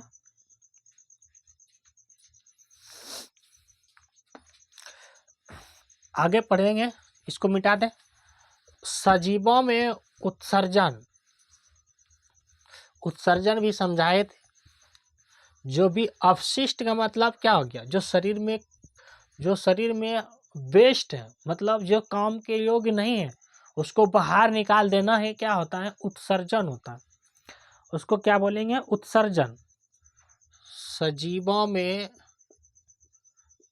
सजीवों में बड़ी चैप्टर है ये, वो शतसंजु जपरेप न उत्सर्जन। उत्सर्जन को अंग्रेजी में बोलते हैं एक्सक्रेशंस, EXCRETION,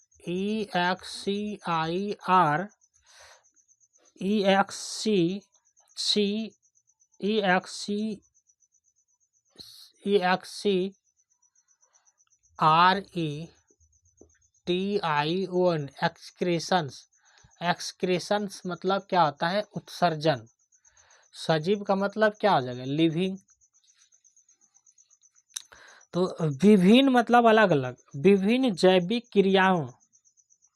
अब जैविक क्रिया आया, जैसे पाचन करना, श्वसन करना, ये सब क्या है, जैविक क्रिया है। अब पाचन करना, पाचन होता है ना, पाचन पमाकाचन पाचन, आप कोई भी चीज़ खाना खाते हो तो पचता है ना। हमने पढ़ाए थे कि कौन सा ऐसा जो है पदार्थ यानी पोषक तत्व है जो आपके शरीर में भोजन को पचाने का काम करता है, बताना तो। जल होगा, जल पानी बताए थे। पानी क्या करता है, हमारे शरीर में भोजन को पचाने का काम करते हैं, शरीर को संतुलन बनाए रखने के लिए काम करते हैं।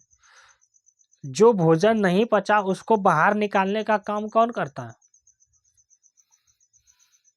याद आया पीछे वाला क्लास कि आगे इधर देखते जा रहे, इधर पढ़ते जाते होते हैं, भूलते जाते हैं, वो तो नहीं है। वो था, उसको बोलते थे रेशा, रुक्षांश। रुक्षांश जो हमें पचित अपचित भोजन को बाहर निकालने का काम करता था, रुक्षांश रेशा।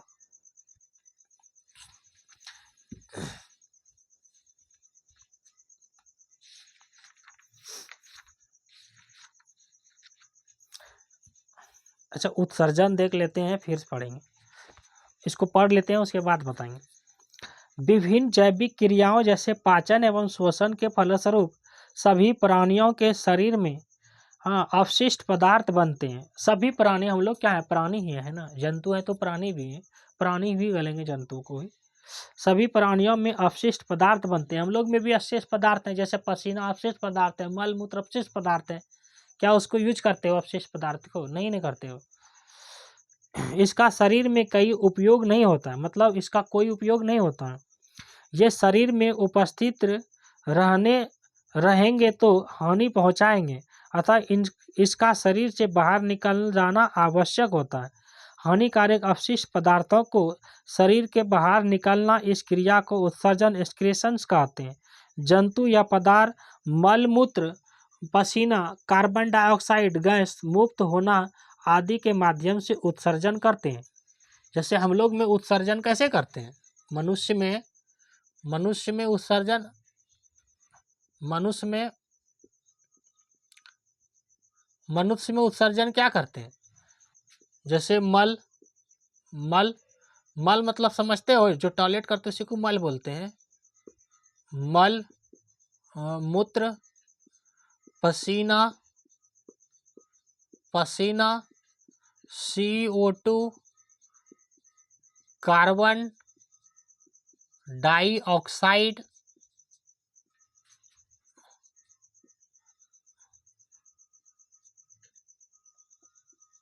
ऑक्साइड यानी CO2 की बोलते हैं, कार्बन डाइऑक्साइड, ये लोग हम लोग क्या करते हैं, बाहर निकालते हैं। पसीना के रूप में, मल मूत्र के रूप में निकालते हैं, कार्बन डाइऑक्साइड ये सब हम लोग बाहर निकालते हैं। यही अपशिष्ट पदार्थ हमारे शरीर में, मूत्र को जो है बाहर निकालते हैं। इसमें बहुत सारी चीज़ होते हैं, यूरिया होते हैं, क्रिएटाइन होते हैं, और भी चीज़ें होते हैं, खनिज लवण होते हैं, ठीक है ना। पौधे भी उत्सर्जन की क्रिया होती है, पौधों में भी उत्सर्जन की क्रिया होती है। कुछ पौधे गोंद, रबड़, रोल, रेजिंग आदि का स्राव करते हैं। पौधा भी उत्सर्जन करता है, पौधा, मौका धमाका पौधा, अच्छा पौधा लिखते थे। पौधा मतलब समझते हो कि नहीं? पौधा मतलब पेड़, गाछ, वृक्ष, पादप, इसी को बोलेंगे। ये पर्यायवाची है, इसको याद रखना। पौधा के जगह पादप बोल सकते थे, पेड़ बोल सकते हैं, ठीक है ना, वृक्ष बोल सकते हैं। तो इसमें जो उत्सर्जन होता है किस रूप में होता है उत्सर्जन? कुछ गोंद होता है, गोंद होता है, कुछ रबड़ होता है, रबड़,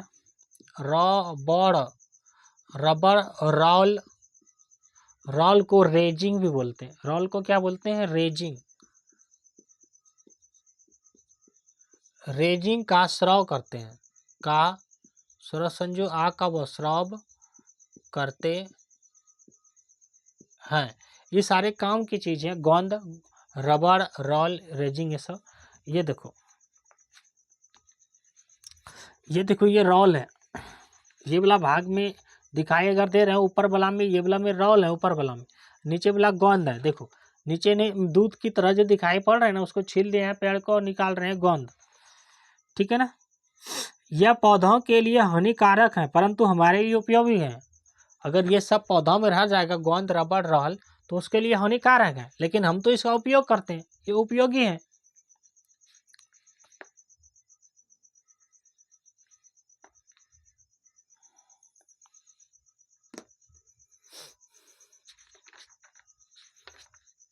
कितनी देर हो गई क्लास को देख लें तो,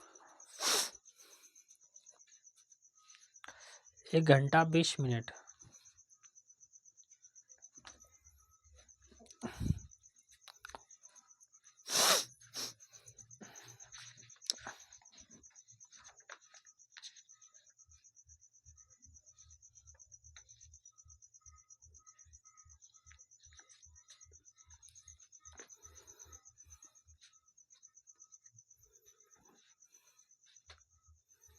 सजीवों का वास स्थान, सजीवों का वास स्थान, सजीवों का वास सतसंजो आ का न वास स्थान। सजीव मतलब जो सजीव है, उसका वास मतलब रहने का जगह, रहने का जगह यानी कि घर, मतलब हो कहाँ कहाँ रहे छो, ओकरा कहे छो वास स्थान। समझ में आवे हो कि नहीं आबो? अपने मंडी के फलवारों को, मंडी मतलब समझते हो ना, मंडी जहाँ पे सब्जी वगैरह मिलते हैं उसको मंडी कहते हैं। आपने मंडी में फल वालों को गली में आवाज लगाते सुना होगा, फल ले लो हो फल, नागपुरी के संतरे, कश्मीर के सेब, अच्छा नागपुर के संतरे, संतरा कहाँ से आता है? नागपुर में, नागपुर नागपुर महाराष्ट्र में मिलते हैं नागपुर। कश्मीर के सेब, हाजीपुर के केले, मुजफ्फरपुर की लीची ले लो हो, ले लो हो, इस तरह बोलते हैं। मुजफ्फरपुर की लीची उत्तर प्रदेश में पड़ते हैं मुजफ्फरपुर। विभिन्न प्रकार की सब्जियां, बीज, जानवर इत्यादि मंडियों में बिकने के लिए आते हैं। विभिन्न क्षेत्र में रहने वाले जीव जंतु और पेड़ पौधों एक दूसरे से कुछ न कुछ भिन्नता लिए हुए रहते हैं। मतलब जो है बिकने के लिए आते हैं ना, सब सब्जी या जानवर, जीव जंतु भी, पेड़ पौधा भी, साग सब्जी के पेड़ पौधा, जीव जंतु, मछली मुर्गा को बिकने आते हैं इस मंडी में। आप गांव या शहर के परिवेश, गांव में भी रहते, परिवेश मतलब रहन सहन, गांव में रहते हो या शहर में रहते हो तो वहाँ पे मिलेंगे आपको बाग मिलेंगे, बाग, गांव में बाग मिलेंगे, बगीचा, नदी, तालाब, जंगल, मैदान, पहाड़, मिट्टी, खेत, चिड़िया आदि में पाए जाने वाले जंतु और पेड़ पौधों के बारे में पता करके एक सारणी लिखिए। ठीक है ना? मतलब बगीचा में, पर्वत में, तालाब में कौन कहाँ रहता है उसके लिए एक एक जंतु बनाइए।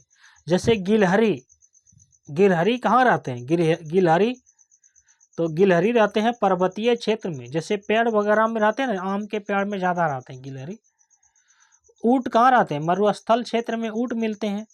समुद्र में क्या मिलेंगे? समुद्र में मछली वगैरह मिलेंगे।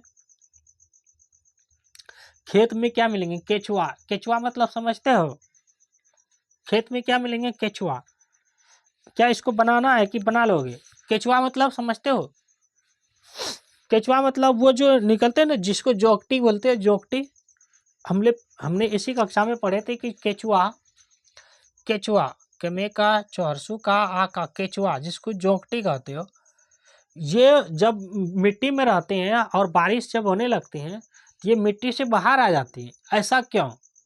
ये पढ़ाए हैं क्वेश्चन। ऐसा इसलिए कि बाहर क्यों आ जाते हैं कि जो मिट्टी में ये जब मिट्टी में थे केचुआ तो वहाँ पे इसको जो है ऑक्सीजन मिल रहा था। मिट्टी में जितना ऑक्सीजन था, जितना ऑक्सीजन क्या करते हैं? जगह लेते हैं। जितना ऑक्सीजन जगह लेकर के मिट्टी में रहते थे वो उतना देर तक वो तो रह गए हैं, लेकिन पानी गिरने के बाद वो मिट्टी बैठ गए हैं तो उसका ऑक्सीजन क्या हो गया? बाहर हो गया। तो इसको ऑक्सीजन मिट्टी के अंदर नहीं मिलने लगे तो ये ऑक्सीजन लेने के लिए कहाँ निकल गए? बाहर निकल गए।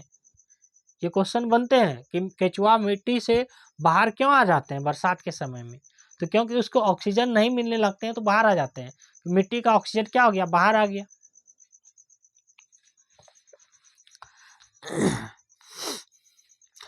मैना, मैना कहाँ रहते हैं? मैना, मैना कहाँ मिलेंगे? मरुस्थल में। अच्छा, मैना मिलेगा बगीचे में, सॉरी हम कुछ गलत बना रहे हैं। मैना, मैना मिलेगा बगीचा में, तितली में बगीचा में, घास भी बगीचा में, मेढक भी तो बगीचा में टरटे करते रहता है, मेढक बगीचा में मिलता है। अच्छा, मेढक जो है ये उभयचर है। उभयचर किसको बोलेंगे? जो पानी में और जो धरती पे दोनों पे रहते हैं ना, उसको उभयचर बोलते हैं। मेरी बात को ध्यान से सुनना और कुछ सीधे लिख लेना अपने से। जो पानी में भी रहेंगे और धरती में रहेंगे उसको उभयचर बोलते हैं।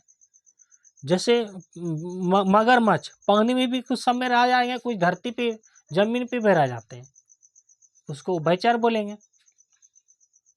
जैसे सर्प, कुछ सर्प पानी में भी रहते हैं, कुछ धरती पे भी कुछ समय के आकर के रह जाते हैं, उसको भी उभयचर बोलते हैं। ठीक है ना?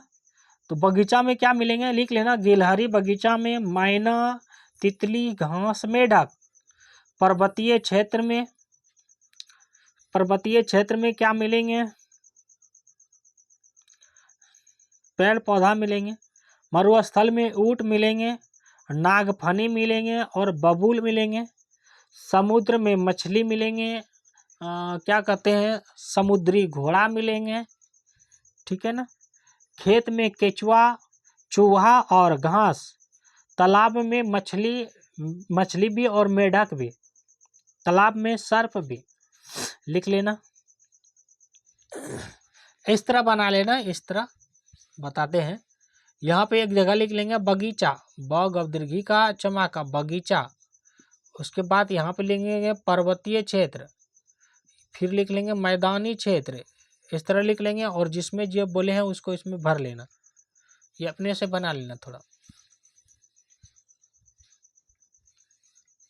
ठीक है ना? आगे चलते हैं। पौधा तथा जंतु जिस प्राकृतिक वातावरण में रहते हैं, एक शब्द आया प्राकृतिक। प्राकृतिक, प्राकृतिक क्या है? पेड़ पौधा, नदी, पहाड़, पर्वत ही क्या है? हमारे प्रकृति है, इसी का देन है हम लोग। और आप जीवन व्यतीत करते हैं, वह वातावरण, उस जीव का परिवेश। हाँ, पौधा और जंतु जिस प्राकृतिक वातावरण में रहते हैं और अपना जीवन व्यतीत करते हैं, यानी वह वातावरण, उस जीव का परिवेश। क्या इसको मिटा दें?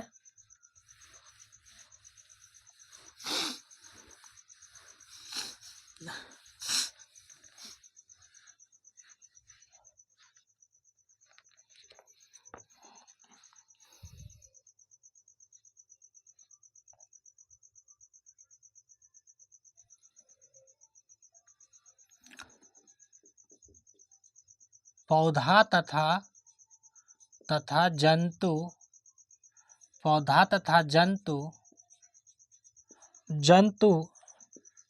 जिस प्राकृतिक वातावरण में रहते हैं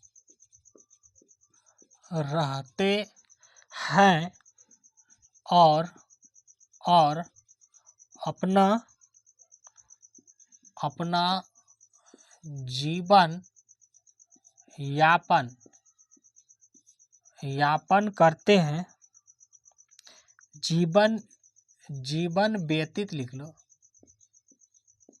व्यतीत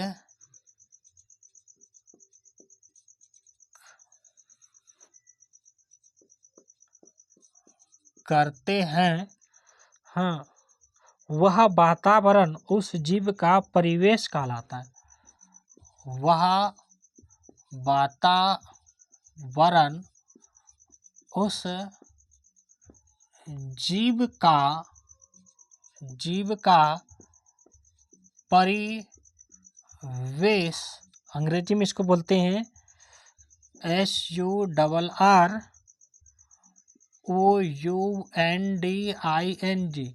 सराउंडिंग कहलाता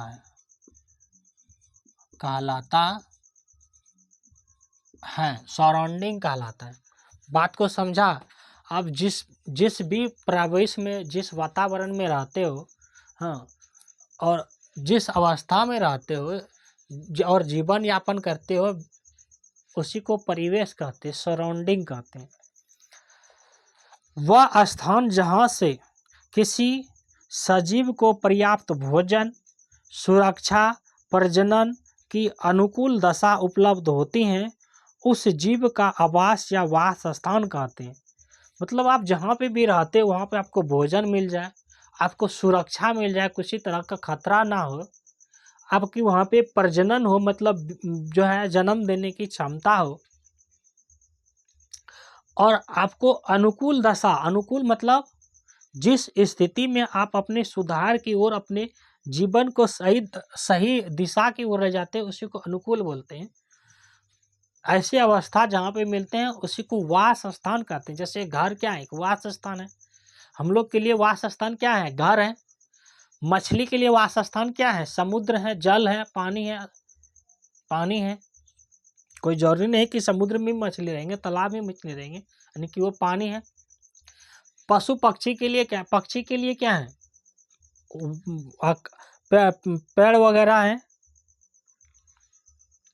तो किसके वास स्थान को क्या कहते हैं वो भी आगे पढ़ेंगे, ठीक है ना।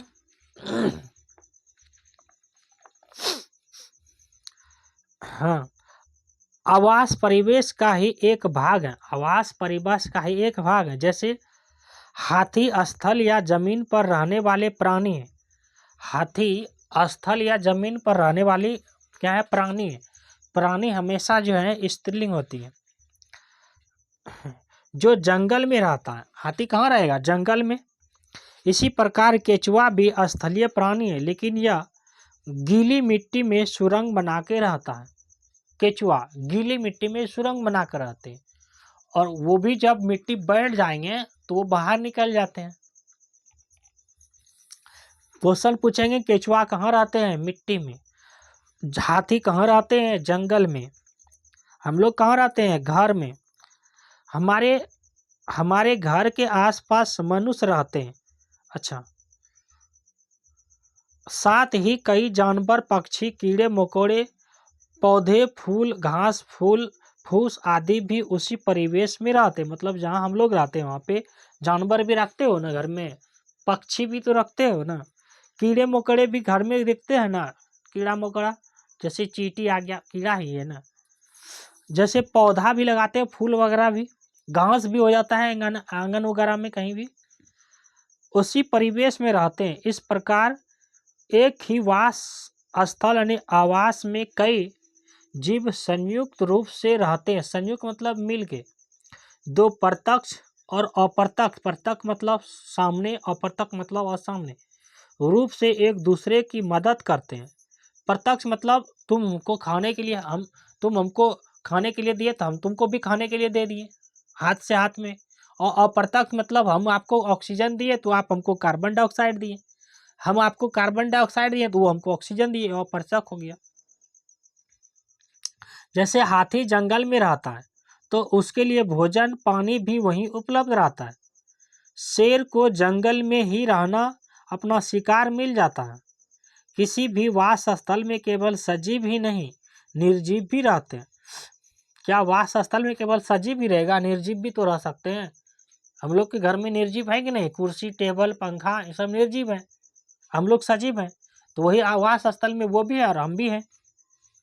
किसी वास स्थल के सभी सजीव, जैसे पौधे, जंतु तथा अति सूक्ष्म जीव, उसके जैव घटक बायो कंपोनेंट कहलाते हैं। किसी वास स्थल में सभी सजीव, किसी वास स्थल में सभी सजीव, जैसे पौधा और जंतु, पौधा, जंतु तथा अति सूक्ष्म जीव उसके जैव घटक हैं, उसके जैव घटक होगा ना, घटक BIOTIC बायोटिक्स COMPONENT है TS कंपोनेंट्स कहलाते हैं।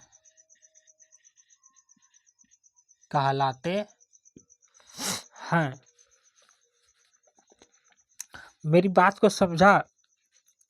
पेड़ पौधा क्या है? ये जैव घटक है। जैसे हम लोग क्या है, जैव घटक। सूक्ष्म जीव मतलब कीड़े मकोड़े भी क्या है, जैव घटक, जिसको नहीं देख सकते हो।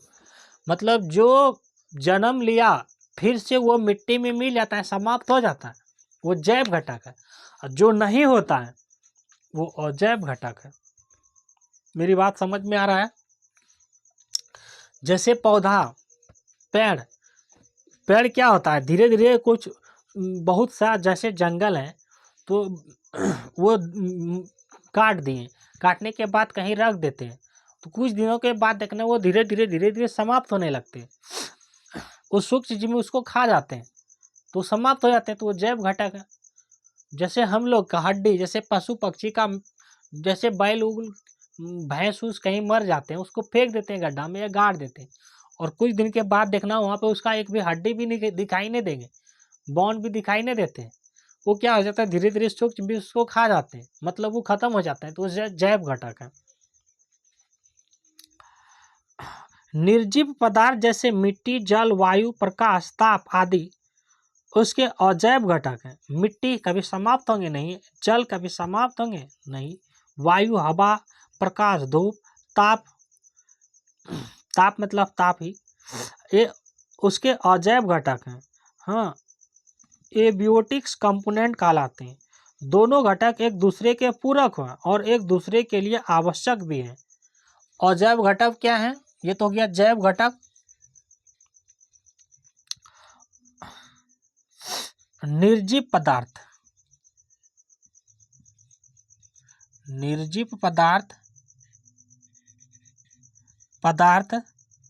जैसे मिट्टी, जल, इसको मिटा दें,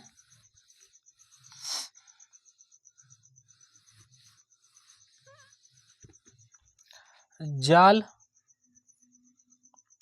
वायु, प्रकाश, ये सब क्या है? अजैव घटक। आदि और भी हो सकते हैं, आदि उसके अजैव घटक। जैसे प्लास्टिक भी इसमें आ जाएगा, लिख लेते हैं, और भी प्लास्टिक भी इसमें आ जाएगा।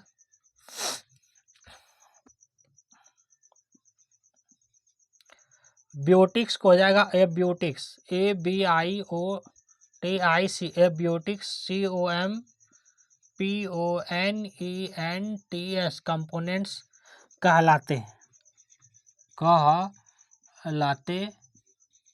हैं। लेकिन दोनों एक दूसरे के लिए आवश्यक भी हैं।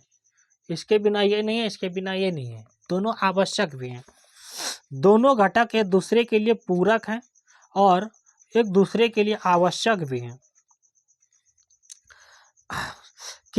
आगे पढ़ते हैं। किसी तालाब या नदी के किनारे जाइए, मतलब किसी तालाब या नदी के किनारे जाओ, उसमें उसके आसपास रहने वाले सभी जंतुओं और पौधों की एक सूची बनाइए। देखिए क्या उसमें कुछ ऐसे भी हैं जो जल स्थल दोनों में रहते हैं। हाँ, वास स्थानों के कई प्रकार हो सकते हैं। मतलब नदी के किनारे कहीं जाओ, कह रहे हैं कि कहीं नदी या तालाब के किनारे जाओ और उसको देखो कि कहीं दोनों जगह, कहीं पानी में भी रहते हैं, कहीं जमीन पर भी रहते हैं, ऐसा कुछ है, वो जाके देखो। स्थलीय आवास, जो जमीन पे रहते हैं उसको बोलते हैं स्थलीय आवास, जो पानी में रहते हैं उसको बोलते हैं जलीय आवास। बात को समझा? जो स्थल में रहते हैं उसको स्थलीय आवास, जो पानी में रहते हैं उसको जलीय आवास।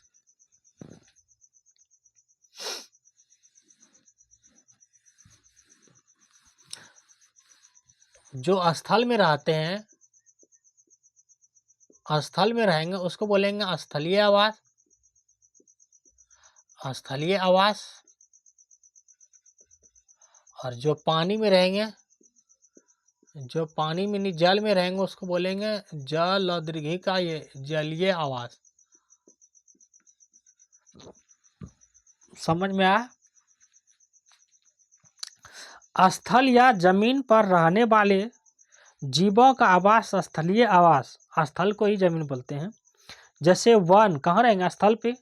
या वन क्षेत्र, घास के मैदान, रेगिस्तान, पर्वतीय क्षेत्र या वन क्षेत्र कहाँ रहेंगे? स्थल में। वन में घास पात, झाड़ियाँ, बड़े बड़े वृक्ष होते हैं, होता है ना, झाड़ियाँ होता है, बड़े बड़े वृक्ष होता है। देखो इसमें स्थल में क्या आ जाएगा? जैसे पेड़ पौधा किस में आ जाएगा? स्थल में। वन या वन क्षेत्र किस में आ जाएगा? स्थल में। घास का मैदान, रेगिस्तान, रेगिस्तान किसको कहते हैं? घास का मैदान किसको कहते हैं? घास बहुत सारे हैं और बहुत बड़ा क्षेत्र में उसको मैदान कहते हैं। रेगिस्तान उसको कहते हैं जहाँ बालू ही बालू दिखाई दे, कुछ नहीं उगता है, उसको रेगिस्तान कहते हैं। पर्वत किसको कहते हैं? जो पहाड़ होता है ना, ऊंचा होता है, उसी को पर्वत कहते हैं। वन मतलब बहुत सारे जंगल, घना जंगल है, उसी को वन कहते हैं। ठीक है ना? झाड़ियाँ, गाछ के बहुत सा डाली को झाड़ियाँ कहते हैं। वृक्ष मतलब गाछ ही। घास स्थल में घास और शाकीय पौधा तथा झाड़ियाँ होता है। शाकीय मतलब खाने वाला पौधा भी होता है ना। जैसे स्थलीय आवास, वन एक स्थलीय आवास है। मरुभूमि, मरुस्थल भी एक स्थलीय आवास है। मरुस्थल किसको कहते हैं? मरुस्थल मतलब जिसमें कि कोई भी चीज उपज नहीं होता है उसको मरुस्थल कहते हैं। समझा? जिसमें कोई चीज का उपज नहीं होता है उसको मरुस्थल कहते हैं। और रेगिस्तान किसको कहते हैं? जहाँ पे बालू ही बालू दिखाई दे वो रेगिस्तान कहते हैं। मरुस्थल में फैले बालू के कारण घास पात और पेड़ पौधे बहुत कम उगते हैं। मरुस्थल में बालू के कारण घास और पेड़ पौधा बहुत कम उगते हैं। पौधों की कुछ खास किस्में जैसे नागफनी, बबूल, खजूर के वृक्ष आदि उगते हैं। क्वेश्चन पूछेगा मरुस्थल में कौन से पौधे उगते हैं? तो नागफनी, बबूल और खजूर के वृक्ष उगते हैं। किसमें?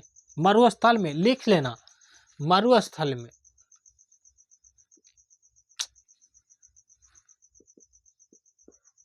मरुस्थल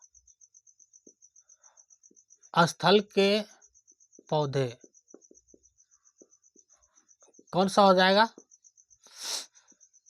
जैसे क्या बोले थे? बबूल, बमदुर्घू का ला, बबूल, नागफेनी, खजूर, ये सब उगते हैं मरुस्थल में। जंतुओं में ऊंट, मरुस्थलीय केकड़े, सर्प, मकड़ियाँ ऐसे स्थान में पाए जाते हैं। हाँ, मरुस्थल में क्या पाए जाते हैं? जंतु में। तो जंतु में पाए जाएंगे, जंतु लिखे हैं ये। यहाँ पा जाएंगे ऊंट, पा जाएंगे ये ऊंट पाते हैं यहाँ पे। मरुस्थलीय केकड़ा कौन सा केकड़ा? मरुस्थलीय केकड़ा लिखो, मरुस्थलीय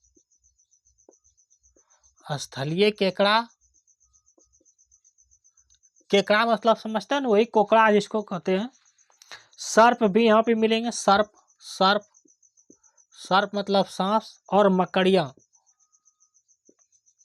ये मरुस्थल में पाए जाते हैं। मकड़ियाँ भी मरुस्थल में पाए जाते हैं।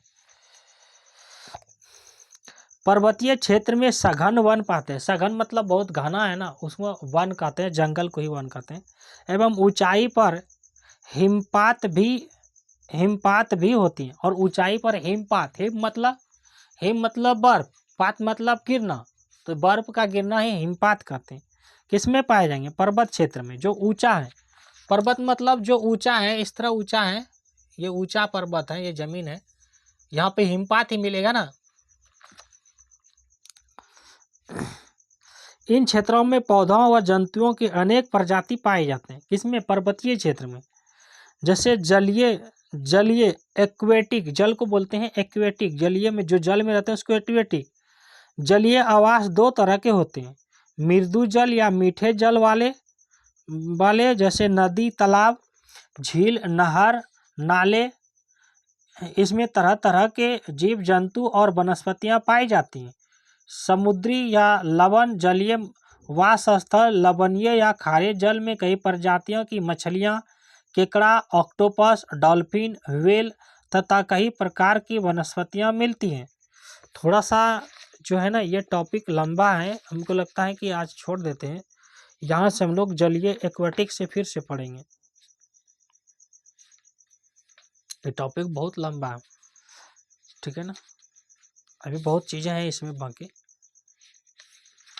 मुझे लगता है इसमें और 1 घंटे की क्लास चलेगी इसमें।